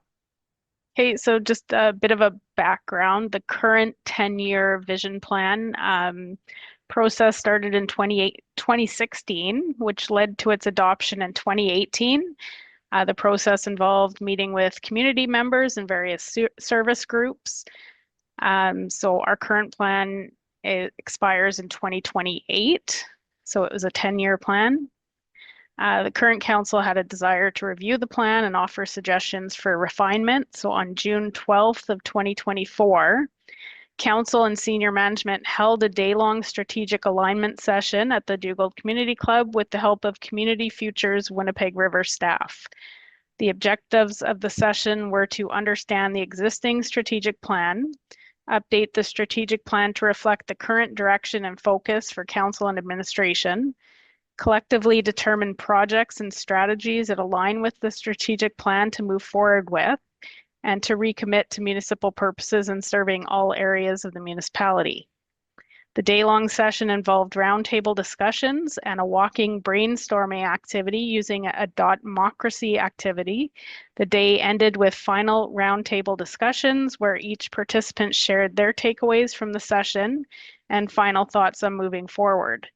So this new vision plan was drafted based on those session discussions, and various edits have taken place since June to come up with the copy that is being presented today. Thank you very much. Any comments, questions from council? Councillor Miller? Thank you, Mayor. I think under our notes, we have comments that were submitted, or at least one from one resident regarding the RO water treatment process concern and opposition to that. I've heard many others who have more recently said that our environmental plan is not consistent to what we're actually carrying out. And so I still have major concerns with the vision plan. I would ask the CEO how many people participated at that June 12th session in Dugald? How many residents? Do you remember? There must be some documentation on who participated. I know there's usually a sign-up No, list. sorry, the June 12th, 2024 was just when council and senior management met at Dugald Community Club. So I'm saying back in 2016, when we originally adopted, that's when we had our community sessions. We had multiple open houses where people could come and comment. And then we met with different, like the school divisions and the horse community and kind of all those different groups that play a part in the municipality. So. And thank you for that answer, because that reflects what I remember. And so I think my concern is this new council hasn't had the opportunity to really engage actively with the residents. And so I feel concerned that if people in our region, well, basically Ward 3 and the rest of the community had an opportunity to look at the vision plan, they may offer even stronger or better comments and suggestions to us. So I feel that it's inadequate in terms of engaging with the public, and we can do a better job, a stronger job, and really echo the concerns, and obviously not just the concerns, because I don't want to be negative. I want to be positive. I want to make sure that the residents really embrace this plan, that it's not just a political document that says, hey, we're all great and the Mother Earth is going to heal itself. There's got to be something stronger. There's got to be what I call performance measures. So in other words, the things that we do have to be measured and documented, not just saying, well, things came up and we couldn't meet these because they were just general targets. As I see it now, the vision plan is just general targets. And so again, my main thrust being that community engagement hasn't happened since 2016, as you clearly said, and I think we have an opportunity to do that yet before we really embrace this document. Thank you. Any other comments, questions? I think we've exhausted this repeatedly. We've done several drafts, and we've had discussions with our citizens there. We do it every day since we've been in office for 2.5 years. This vision plan is everything that you brought to the table, everything I brought to the table, and all the other councillors there. So what we have here has been drafted, revised. I see that you had mentioned one comment there. The one comment, I won't mention the lady's name, very detailed as always, but it is something that's somewhat only a partial impression of one person. It doesn't really say it's negative there. This is just a visionary plan on top of everything else. It's a visionary plan for how we want to proceed. It'll be coming up again in 2 years to revise it, and that would be this same council or a revised council. We don't know what that will be because that'll be after the election. But in my opinion here, this is an exact document that we've gone over many times, and I think it's at that point there that it's done its business. We've done our job. The directors have done their job, and we put this all together. It's not something we've been doing for a short time. We've been working on this for many months. You say measured points there. I think the measured points, so we had discussed this in our last meeting there with council president there. And this isn't a document that we measure things. This is our visionary plan going forward. So that part of it there, that's how I interpret all this. Councillor Kaczynski, you have your hand up? Oh yeah, no, I saw that, but I thought you were first. Go ahead, Councillor Miller. Thank you, Mr. Mayor. Again, I kind of challenge you in what you mean by we. We as in politicians and the bureaucrats, you forget to include the most important element of our community, and that's the residents. And that's actually what incites me incites me to hold and host public engagement forums independent of this council because you're not prepared to do it. And I will continue to do it, and I will continue to encourage you to participate at those, because if we as a council don't reflect and embrace and encourage the residents to participate and hear their concerns, hear their suggestions and comments, then that, as you indicated, it's your comments and my comments. Those are nice, but we have not heard from the residents. And the one resident or some of the residents that do submit comments, you say, well, they're great and all the rest of it, but thank you very much. That's what I would call kind of pathetic and not very kind. I would say we need to very much hold a public engagement forum. And I will actually challenge you to this. If our council doesn't do it, I will, as Councillor Miller in Ward 3, I will host an event to specifically ask the residents about the vision plan, and I will ask you very specifically to attend, as I will Councillor Fuel, Warren, and Kaczynski to do that as well, because our word is not reflective of what the residents broadly really want. And unless you can show me that, you keep saying we've done this extensively, but there's no proof in the pudding that we've done that extensively with the residents. Back in 2016, you weren't around and I wasn't around. So I don't think 10 years ago we can say that that was an extensive contribution. You know, we have it online and stuff like that, but frankly, not everybody has access online. People like to have what we call in the rural community. In the rural community, they like to have in-person dialogue. And I would absolutely embrace your willingness to encourage people to come out and share their views, and not during a work day, maybe not even during a Saturday, but sometime where we can get a full house of people to speak specifically to this and maybe some other issues. So again, I might come under duress, or I should say I might come under, what would be the proper word, criticism for holding public awareness sessions and engagement sessions outside of the council. But I'm right here and now saying the council should do it. So if we don't do it, I'm more than happy to pay my own money to have the council, to have our residents come out to Cooks Creek or Hazel Ridge or anywhere in between to share their opinions on this, not just by email and things like that. So again, I very much challenge that. Deputy Mayor? Yeah, I'd like to just update on the process here. My understanding that we were reviewing this vision plan for the 10 years just because of the new council. In 2016-18, I did sit on council.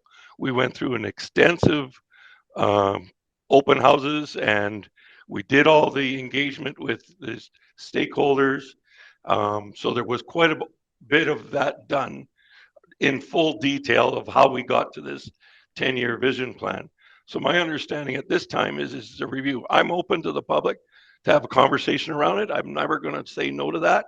But I can tell you, for the extensivity that has been done with this, is that it was done properly. It was more, in my opinion, a review to bring it more into kind of what council of the day is sitting here. And that's what we did. And we had that day process with Community Futures to help us along with that. And I'm open in 2 years' time. Hopefully, we're all sitting around the table and we can go through that whole extensive process of the next 10 years. So I'd like to thank you for that comment, and also that we've done that process in play of what we've done today. Thank you. Councillor Kaczynski? Thank you. I would say that a lot of things changed since 2016 in our municipality. We gonna expand this community. I don't know if everybody in this community want an expansion that is proposed right now through this new vision. And that's why we need input from our residents. We have to see what they thinking about it. Council is only one side of the whole process, one step. There is bigger audience on the outside than only 5 councillors. I mean, 4 councillors and mayor. And that's why we have to have people involvement with us, so we have total understanding, and we gonna come to consensus, and maybe then engage in the proper process to accept this vision plan for our municipality. Thank you. Okay, I'll just finish it off here and then we can proceed. The plan in 2016 was evolved, and I won't say any more on what the deputy mayor has already said without having to duplicate that. Councillor Kaczynski, with due respect, you say that not all people want expansion. I would caution you on that term there. I'd like to say that our job here as council is to expand. We have to make the RM go forward there, and it's like a business here. I'd like to think it's like a business there. That we have to, our water treatment plant is going to allow us to expand, and thus we were able to nullify some of our taxes there. We have a strong reliance on property taxes there. Water treatment plant is going to allow us to expand the residential high density housing, to bring in that extra housing there for the people, say in Mr. Edie's plan there.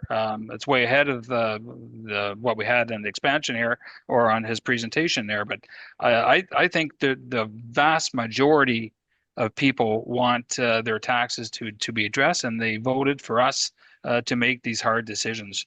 That aside, the hard decision is something that will be graded on in 2 years, and I'm more than happy to be welcomed for that. As for this 10-year expansion plan, visionary plan, sorry, I think I've already stated what I thought of the plan. It's excellent. I think the plan's very well. We kind of refined it. We got the new pictures. We got the new color schemes there, and the fonts and so on. So this is something that the new council can do the full in-depth analysis for the next 10-year plan. We're doing this just to kind of to get it back what we'd like to see, and it's something that's 8 years that we've haven't been reviewed there, and now that we've reviewed it, I think it's good for the next 2 years. Okay, with that said, I think we can proceed. What's the next one here? Employment protections for municipal councillors. 6.2. June district. Oh yeah, sorry. June district resolutions. Everybody read that? So I'll just maybe advise council the deadline to pass June district resolutions is June 1st.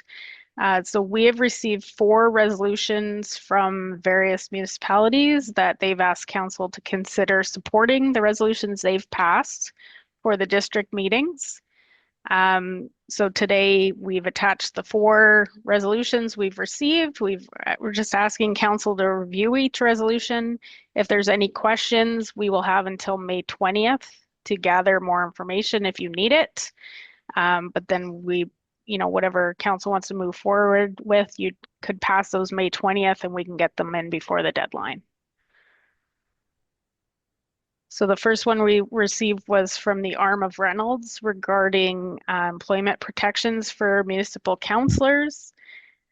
So the resolution basically is addressing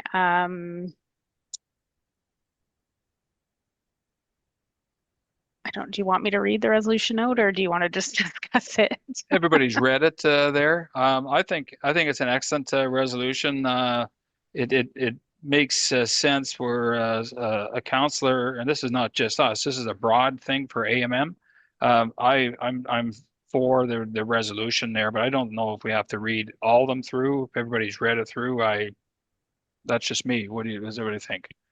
I think we've all done the homework on it there. I think the number 1 employment there, 6.21, I should say, is a really good resolution, and I've talked to Reeve Gaulick on this, and I thought it was excellent there, where if one councillor is not able to make it and he's being or she's being penalized because they got their duty to the council and to their constituents, so they shouldn't be penalized. I think that's an excellent resolution. Councillor Miller? Thank you, Mr. Mayor, and I echo your sentiment very, very clearly on that. In fact, en route to this meeting, I was talking to the chairman of our board, who is in theory my boss. And I said, you know, I've got to take a couple hours, 3 hours off, and I'll bank that time. I'll take it out of my bank time to be at council. So I have approval for that, but I'm very fortunate that I'm in a position where I can get that approval. If I was at a 9-to-5 job on an hourly wage, I probably may not, and I probably wouldn't have run for council, to be frank. So we're really alienating or disallowing, as the resolution talks to. You probably couldn't have either, eh? No. So this gives a lot more flexibility where somebody let's face it, it's going to be hard. And I think Russ Galick, the Reeve, had said that it's hard now in today's environment where people want to put their foot forward to council to make it as easier and accessible. I think this is a good resolution, and I'd be all for it. I know it's out here that we can make some amendments or see anything to change. I haven't got anything to change on it. Councillor Kaczynski? Yes, I would say that it's okay if you have government job and you maybe can do those things. If you're in a private industry and you have 4 or 5 employees, if you're in a builder and you have to finish that house within the terms and your employee taking 3 or 4 days a month off from work, how you can complete that project? It's impossible. You know, if it's big organization, you know, you might squeeze 1 or 2 employee that missing. But if you're small organization, it's very difficult. So you're going to put somebody in a private enterprise on a line that, you know, how he's going to deal with that. No, that's my concern, you know, like I've been in a private business organization. I know how it is. Like 1 employee means a lot to the organization. So if 1 employee is missing, then, you know, the puzzle doesn't fit anymore. You know, and deadlines are there. So yeah, it's nice to say, like, we don't want to jeopardize, you know, the council positions too, but the people who run for council, they must know that what's going to affect, you know, their lives and the council life. So, and their working life. So that's my comment. Thank you. Yeah, I think that's a very good comment there. I wasn't quite thinking of that. You guys and gal there are all kind of self-employed, so you understand the dynamics there.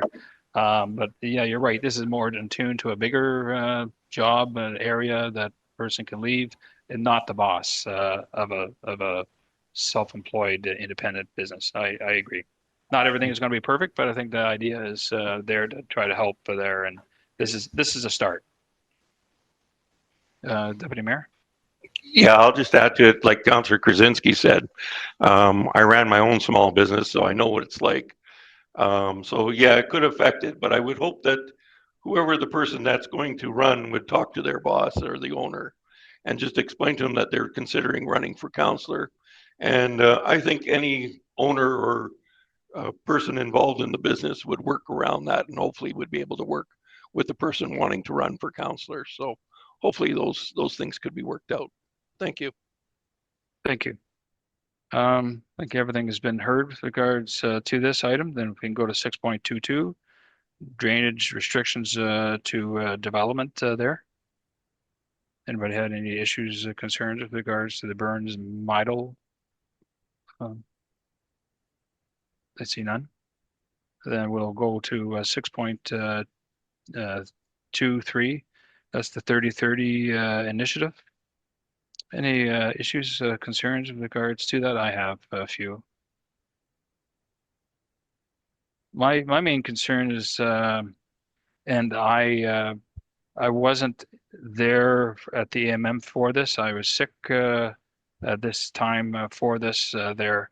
My understanding and speaking with councillors there that attended, that it was a good presentation. I just find that this resolution that's before us, again, we're going to vote on it later. I just don't think that it's had the First Nations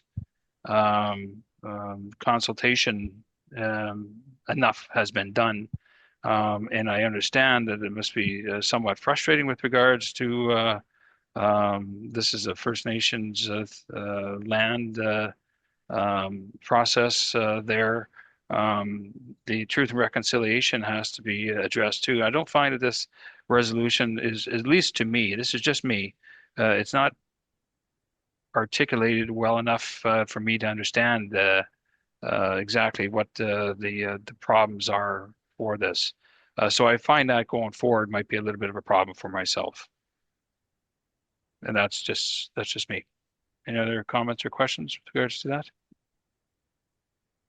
I see none. Then if we can go to 6.24, Crown Land Public Access. This is from Lac de Bonnie Crown Land Access Request. Anybody had any questions with regards to this? Go ahead, Councillor Kaczynski. Yes, I just want to speak about that. Like, I went on a couple of meetings that the people from Lac de Bonne that Reef is chairing those, and he was talking that about people driving their off-road vehicles in their communities, and they're really complaining. They embrace those people to come to their community. They're coming from the city of Winnipeg and, you know, maybe urban areas.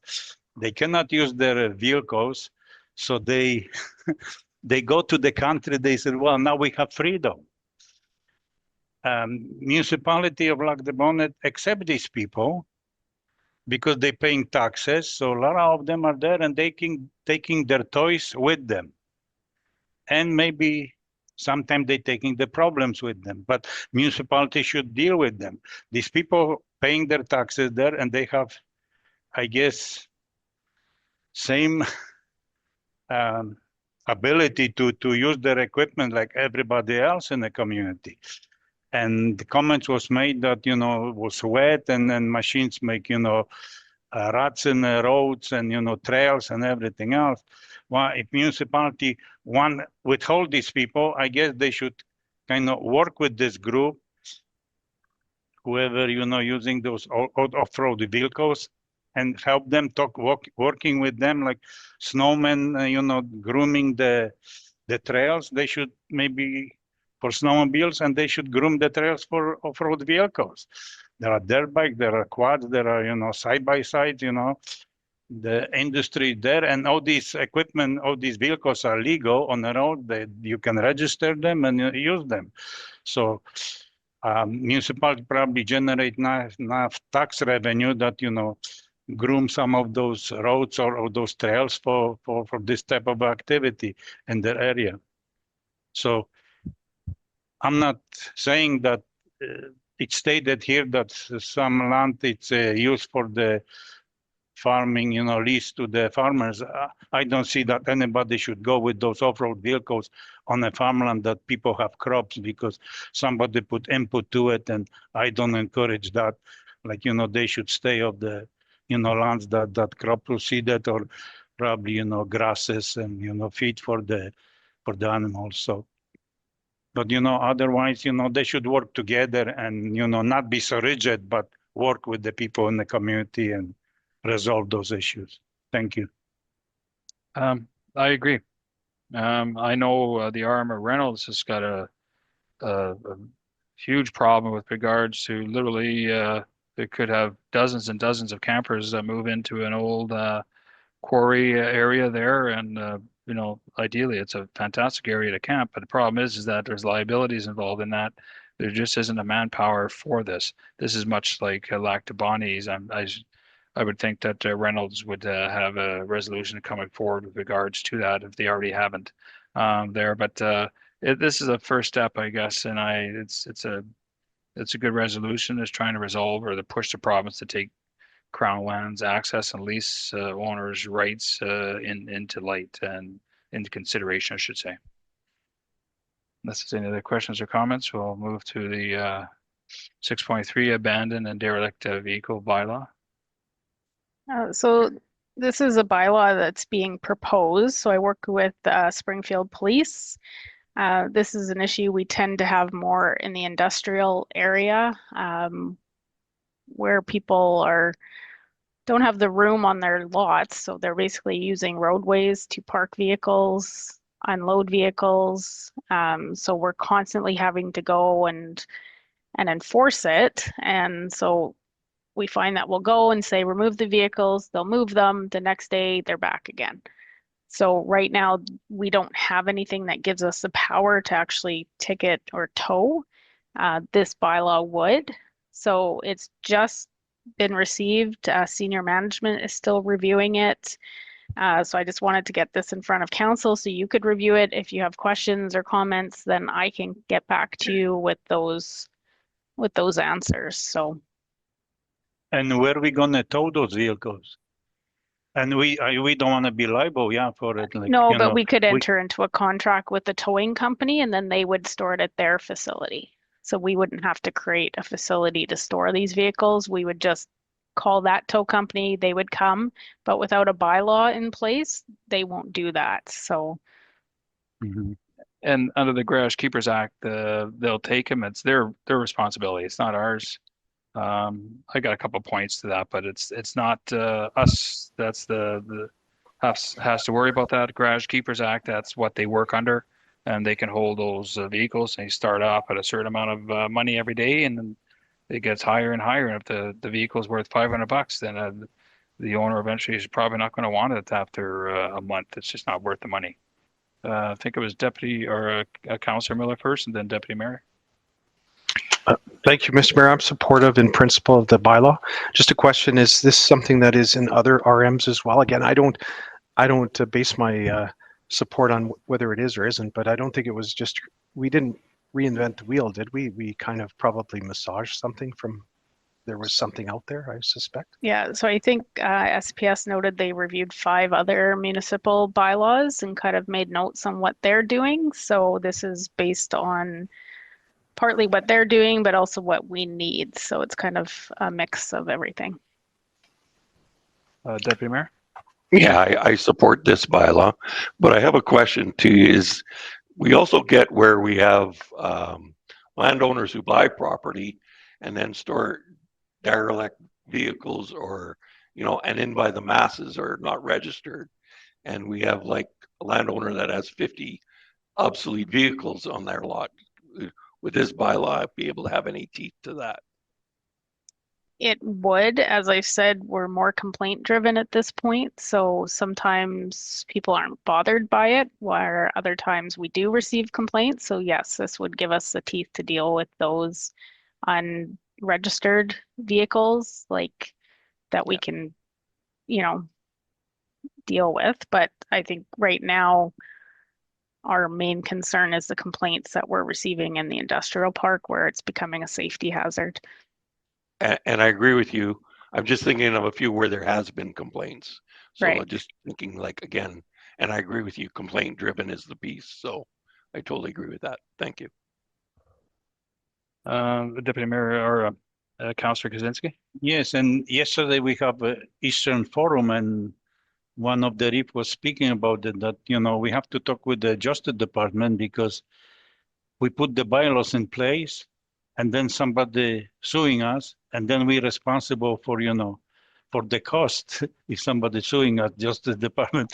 So we have to work with the Justice Department because we can do things and then somebody gonna say, no, I don't agree with your decision, and gonna take us to court. So, you know, so, you know, they want to have the uniform, you know, kind of laws in place that, you know, people can sue us, but probably just the department should pay for it and deal with those issues, not municipality. Right. Yeah, knock on wood, we haven't had that situation, and a lot of times we can recover our costs through the property owner as well. So there's very little cost to the RM in most of our situations. Okay, thank you. I think the big issue here is if it's your land, it doesn't have to be registered. You can have your own 2025 Cadillac and run the bejeebas out of it on your own property. Do what you want. It doesn't have to be registered. Once it hits onto the roadway, then it has to be registered, even if they leave it there. I do not. The only thing that I would put in here, the change, is the 72 hours. That's just a recipe for us to be sued. Liability is huge. If we go to a vehicle that's left on the roadway, let's say the industrial park that's been noted as an area of concern, where they're leaving it there overnight and so on, if somebody is driving down there and they do the right thing, they answer their cell phone, they pull off to the side, and there's this big old derelict vehicle, and they run into it, and we had been there the day before and didn't do anything about it, then that's a liability. The 72 hours I think is ridiculous. If you know that an offense has occurred, and that's essentially what has happened, there's an offense where it's unregistered, it's uninsured, then we have to tow it there. And that's the way I did it when I was patrolling the highways here. First of all, it's if you leave it there and it's registered and it's broken down, that's addressed here and it's addressed well by Constable Zillman there. So the fact that it's unregistered, it should be towed right away. That's the part that I think has to be changed on this. Because I think we've done it in the past, and I do recall I had an issue with our police force there about a year ago where there was an unregistered vehicle on the roadway there. The neighbor has contacted me several times. I went there, I saw that it was unregistered there. It had been registered quite some time. And I was told that they had to wait 72 hours. That's wrong, because in that 72 hours there, if somebody hits it, we are liable. So I think that's the only change that I would make, because the Highway Traffic Act is specific. You can't drive a vehicle on the highway accessible to vehicles and to the public unless you have it registered. And if we tow it, that's not our expense. That's a garage keepers people that tow it. They're required under the Garage Keepers Act to have a compound there if they're going to have a tow truck. And that's it. So my main concern is we eliminate the 72 hours. It's So it's an immediate removal, or are you saying 24 hours, or what are you recommending? Immediate, because in that 24 hours, if somebody rams into it, then we're going to be held liable. That's what it's there for. It's unregistered. I guess do your process. Try to find out who the owner is. If you're right next door to somebody that's got, whatever analogy you want to use or whatever, descriptive, try to do your due diligence. They don't know who it belongs to, then tow it. If it's a guy right beside you on the address beside you there, and he says, yeah, it's mine, I'll tow it right away. Well, tow it right now, or she gets towed. Yeah, and I think our staff are good at trying to work with the owners, so they will always try to run the plate and contact the owner as best they can, and then find out what the situation is, and then those where they can't, then they can make a call to the tow company and deal with it then. Yes, and he explained it well, Constable Zillman there. I think he called it a minor repair. It's a flat tire. Well, that is different there because it is a registered on the highway there. So that's discretion, but I don't think the discretion is there. Certainly not 72 hours, because that is a real liability.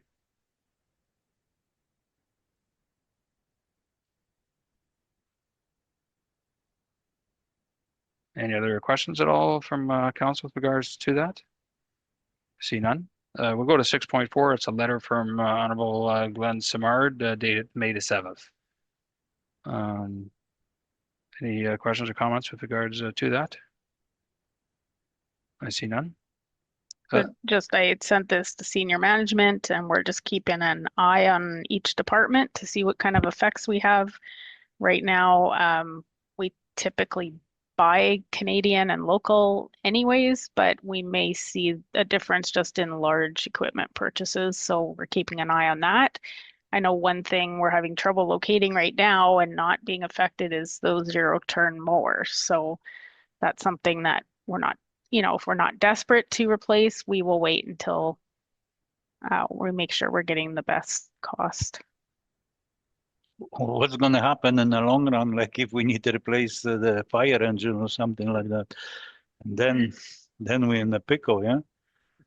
I think we're in a good position now because we got 2 new ones coming, so we were ahead of the game, but just by luck, that's all that was. Yeah, I know. With Trump coming in there, I'll say President Trump there coming in, so hopefully our Prime Minister will be able to mitigate that. But yeah, buying Canadian, always buy local, buy Canadian. That's the mantra we have to start using. This is kind of a unique situation. Not unique. It's just Canadians, we're all Canadians there, is that we don't always have the flag in the front of the house or something like that. We're not like the Americans. I like it's nice to see elbows up and that we're Canadians are quite unified now with all the stuff that's going on. It seems to change by the day, by the hour almost, but that's just a point I'd like to make there. I think the Canadian is starting to get heavier into to our souls, and we're wearing a lot more Canadian stuff, and I see a lot more flags, especially in the RM here for sure. Okay, why don't we go to yours next, then Andy, with regards to Vernon Road. Thank you. Yeah, I would like to raise that issue. The residents from that area calling me that they have problem with the dust. I get they living long enough with the dust. I don't know when those houses was built there, that back to the Vernon Road. It's about 40 residences there, and they constantly complain. And the residents send me a picture that, the septic truck was going by and, dust, going up. Just, I guess we did it, the dust abatement, and didn't work that good with this dry weather. So, so I have suggestion that we may be on temporary basis before we make decision.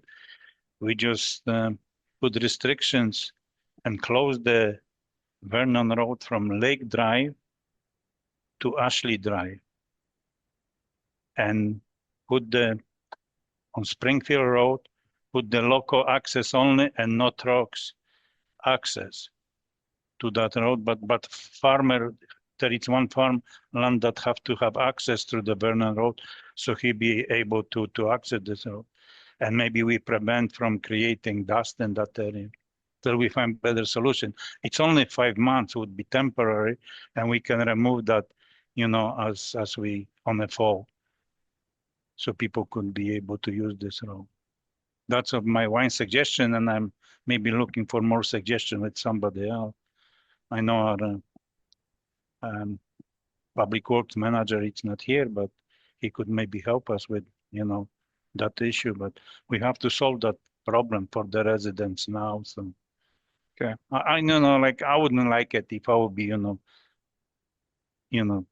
having dust. You dusting your house in the morning or in the evening, and then you have same dust the next day. So, yeah, and even they cannot use, their outdoors, like constantly dust. If they want to have barbecue or something on the backyard, and it's constantly, they living in the dust.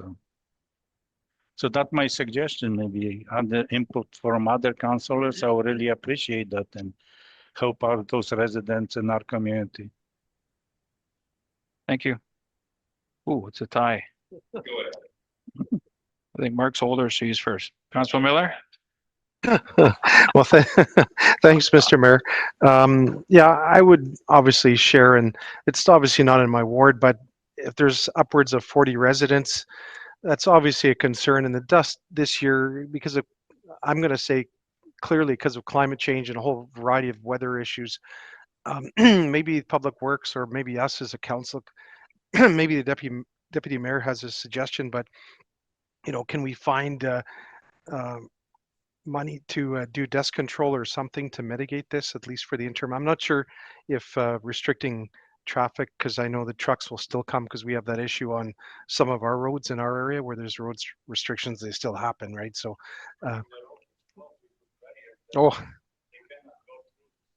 yeah. If we put barriers there, then the trucks won't go through. They have to go. So they maybe go once, they learn, they never go again there. So yeah. No, I'm super just temporary basis. I'm super supportive. Yeah. Something needs to be done for sure. Yeah. I can note, sorry, that Public Works does put dust abatement on that road quite frequently, because it's been an issue over the few years. I know it's been in the budget to be paved as well, then it's been removed because there could be further development in the area that you wouldn't want to be paving that until that's complete. So I know they've already dust controlled it, and they go back quite often with that, but I know we're we're getting complaints with every road right now. So it'd be a matter of closing all the roads for local access only at this point, so. That's okay, because I was just going to say pretty well the same thing. I know I've been getting complaints too with not being dust abatement done yet on gravel roads. I know that this one's got a lot more traffic maybe in some cases, but it's also a way for them to go around the town versus through the town, the bigger trucks and that. So I don't know where the best case scenario is. We can definitely ask our Director of Public Works. But one thing I will say is thank goodness we're going to get some rain this weekend, and hopefully that will help settle some of that dust down. And if it only could rain maybe once every 3-4 days, it would be perfect. So we'll do a little prayer on that. Thank you. I'll just end it off here. Without our Director of Public Works there. He has some more of the answers, and we can throw things off him there. But this is good dialogue, and it is your suggestions are well thought of there. But some of the considerations for the barriers and minimizing traffic, I don't know if that would work. I just find that barriers are meant for accidents and dangers and so on like that. If we start to mitigate it there or stop it because of dust, that takes away the whole idea when we could mitigate the problem by just applying the dust control down there. I spoke with people in that area on Sunday there, and I actually took my motorbike up to, I think it's Jesse Avenue, and just waited there. Not one vehicle went by, but that's just it was a hot day, and it was Mother's Day, I guess. That said, there wasn't much traffic, but it doesn't take a genius to figure out, yeah, there's going to be dust. But the dust control, the people I talked to were fine as long as it has the dust control. And the ones that I talked to, they understood that you're on the back end of a dirt road, you're going to get dust. And they knew that buying. I don't talk for everybody there. I talk for the people I spoke to. But yeah, once we get Blaine in here and he can answer all these questions and go through your possibilities to mitigate it and so on like that. I just think that he has to be here for that, and I think it's beneficial for us. We have to start nipping this in the bud and let's see what we can do. If it means applying it twice as often, the dust control, then so be it. But again, we have to wait and see for Blaine when he comes back. Yeah, thank you. And now we'll forward some email to our works director. Thank you. Yeah, just and are you going to contact Roy about this then? Yes. Okay. All right. I think we exhausted that there. Unless there's any other questions, I'm prepared to adjourn the meeting. If there's no questions, then we'll adjourn it at 3:12. Thank you.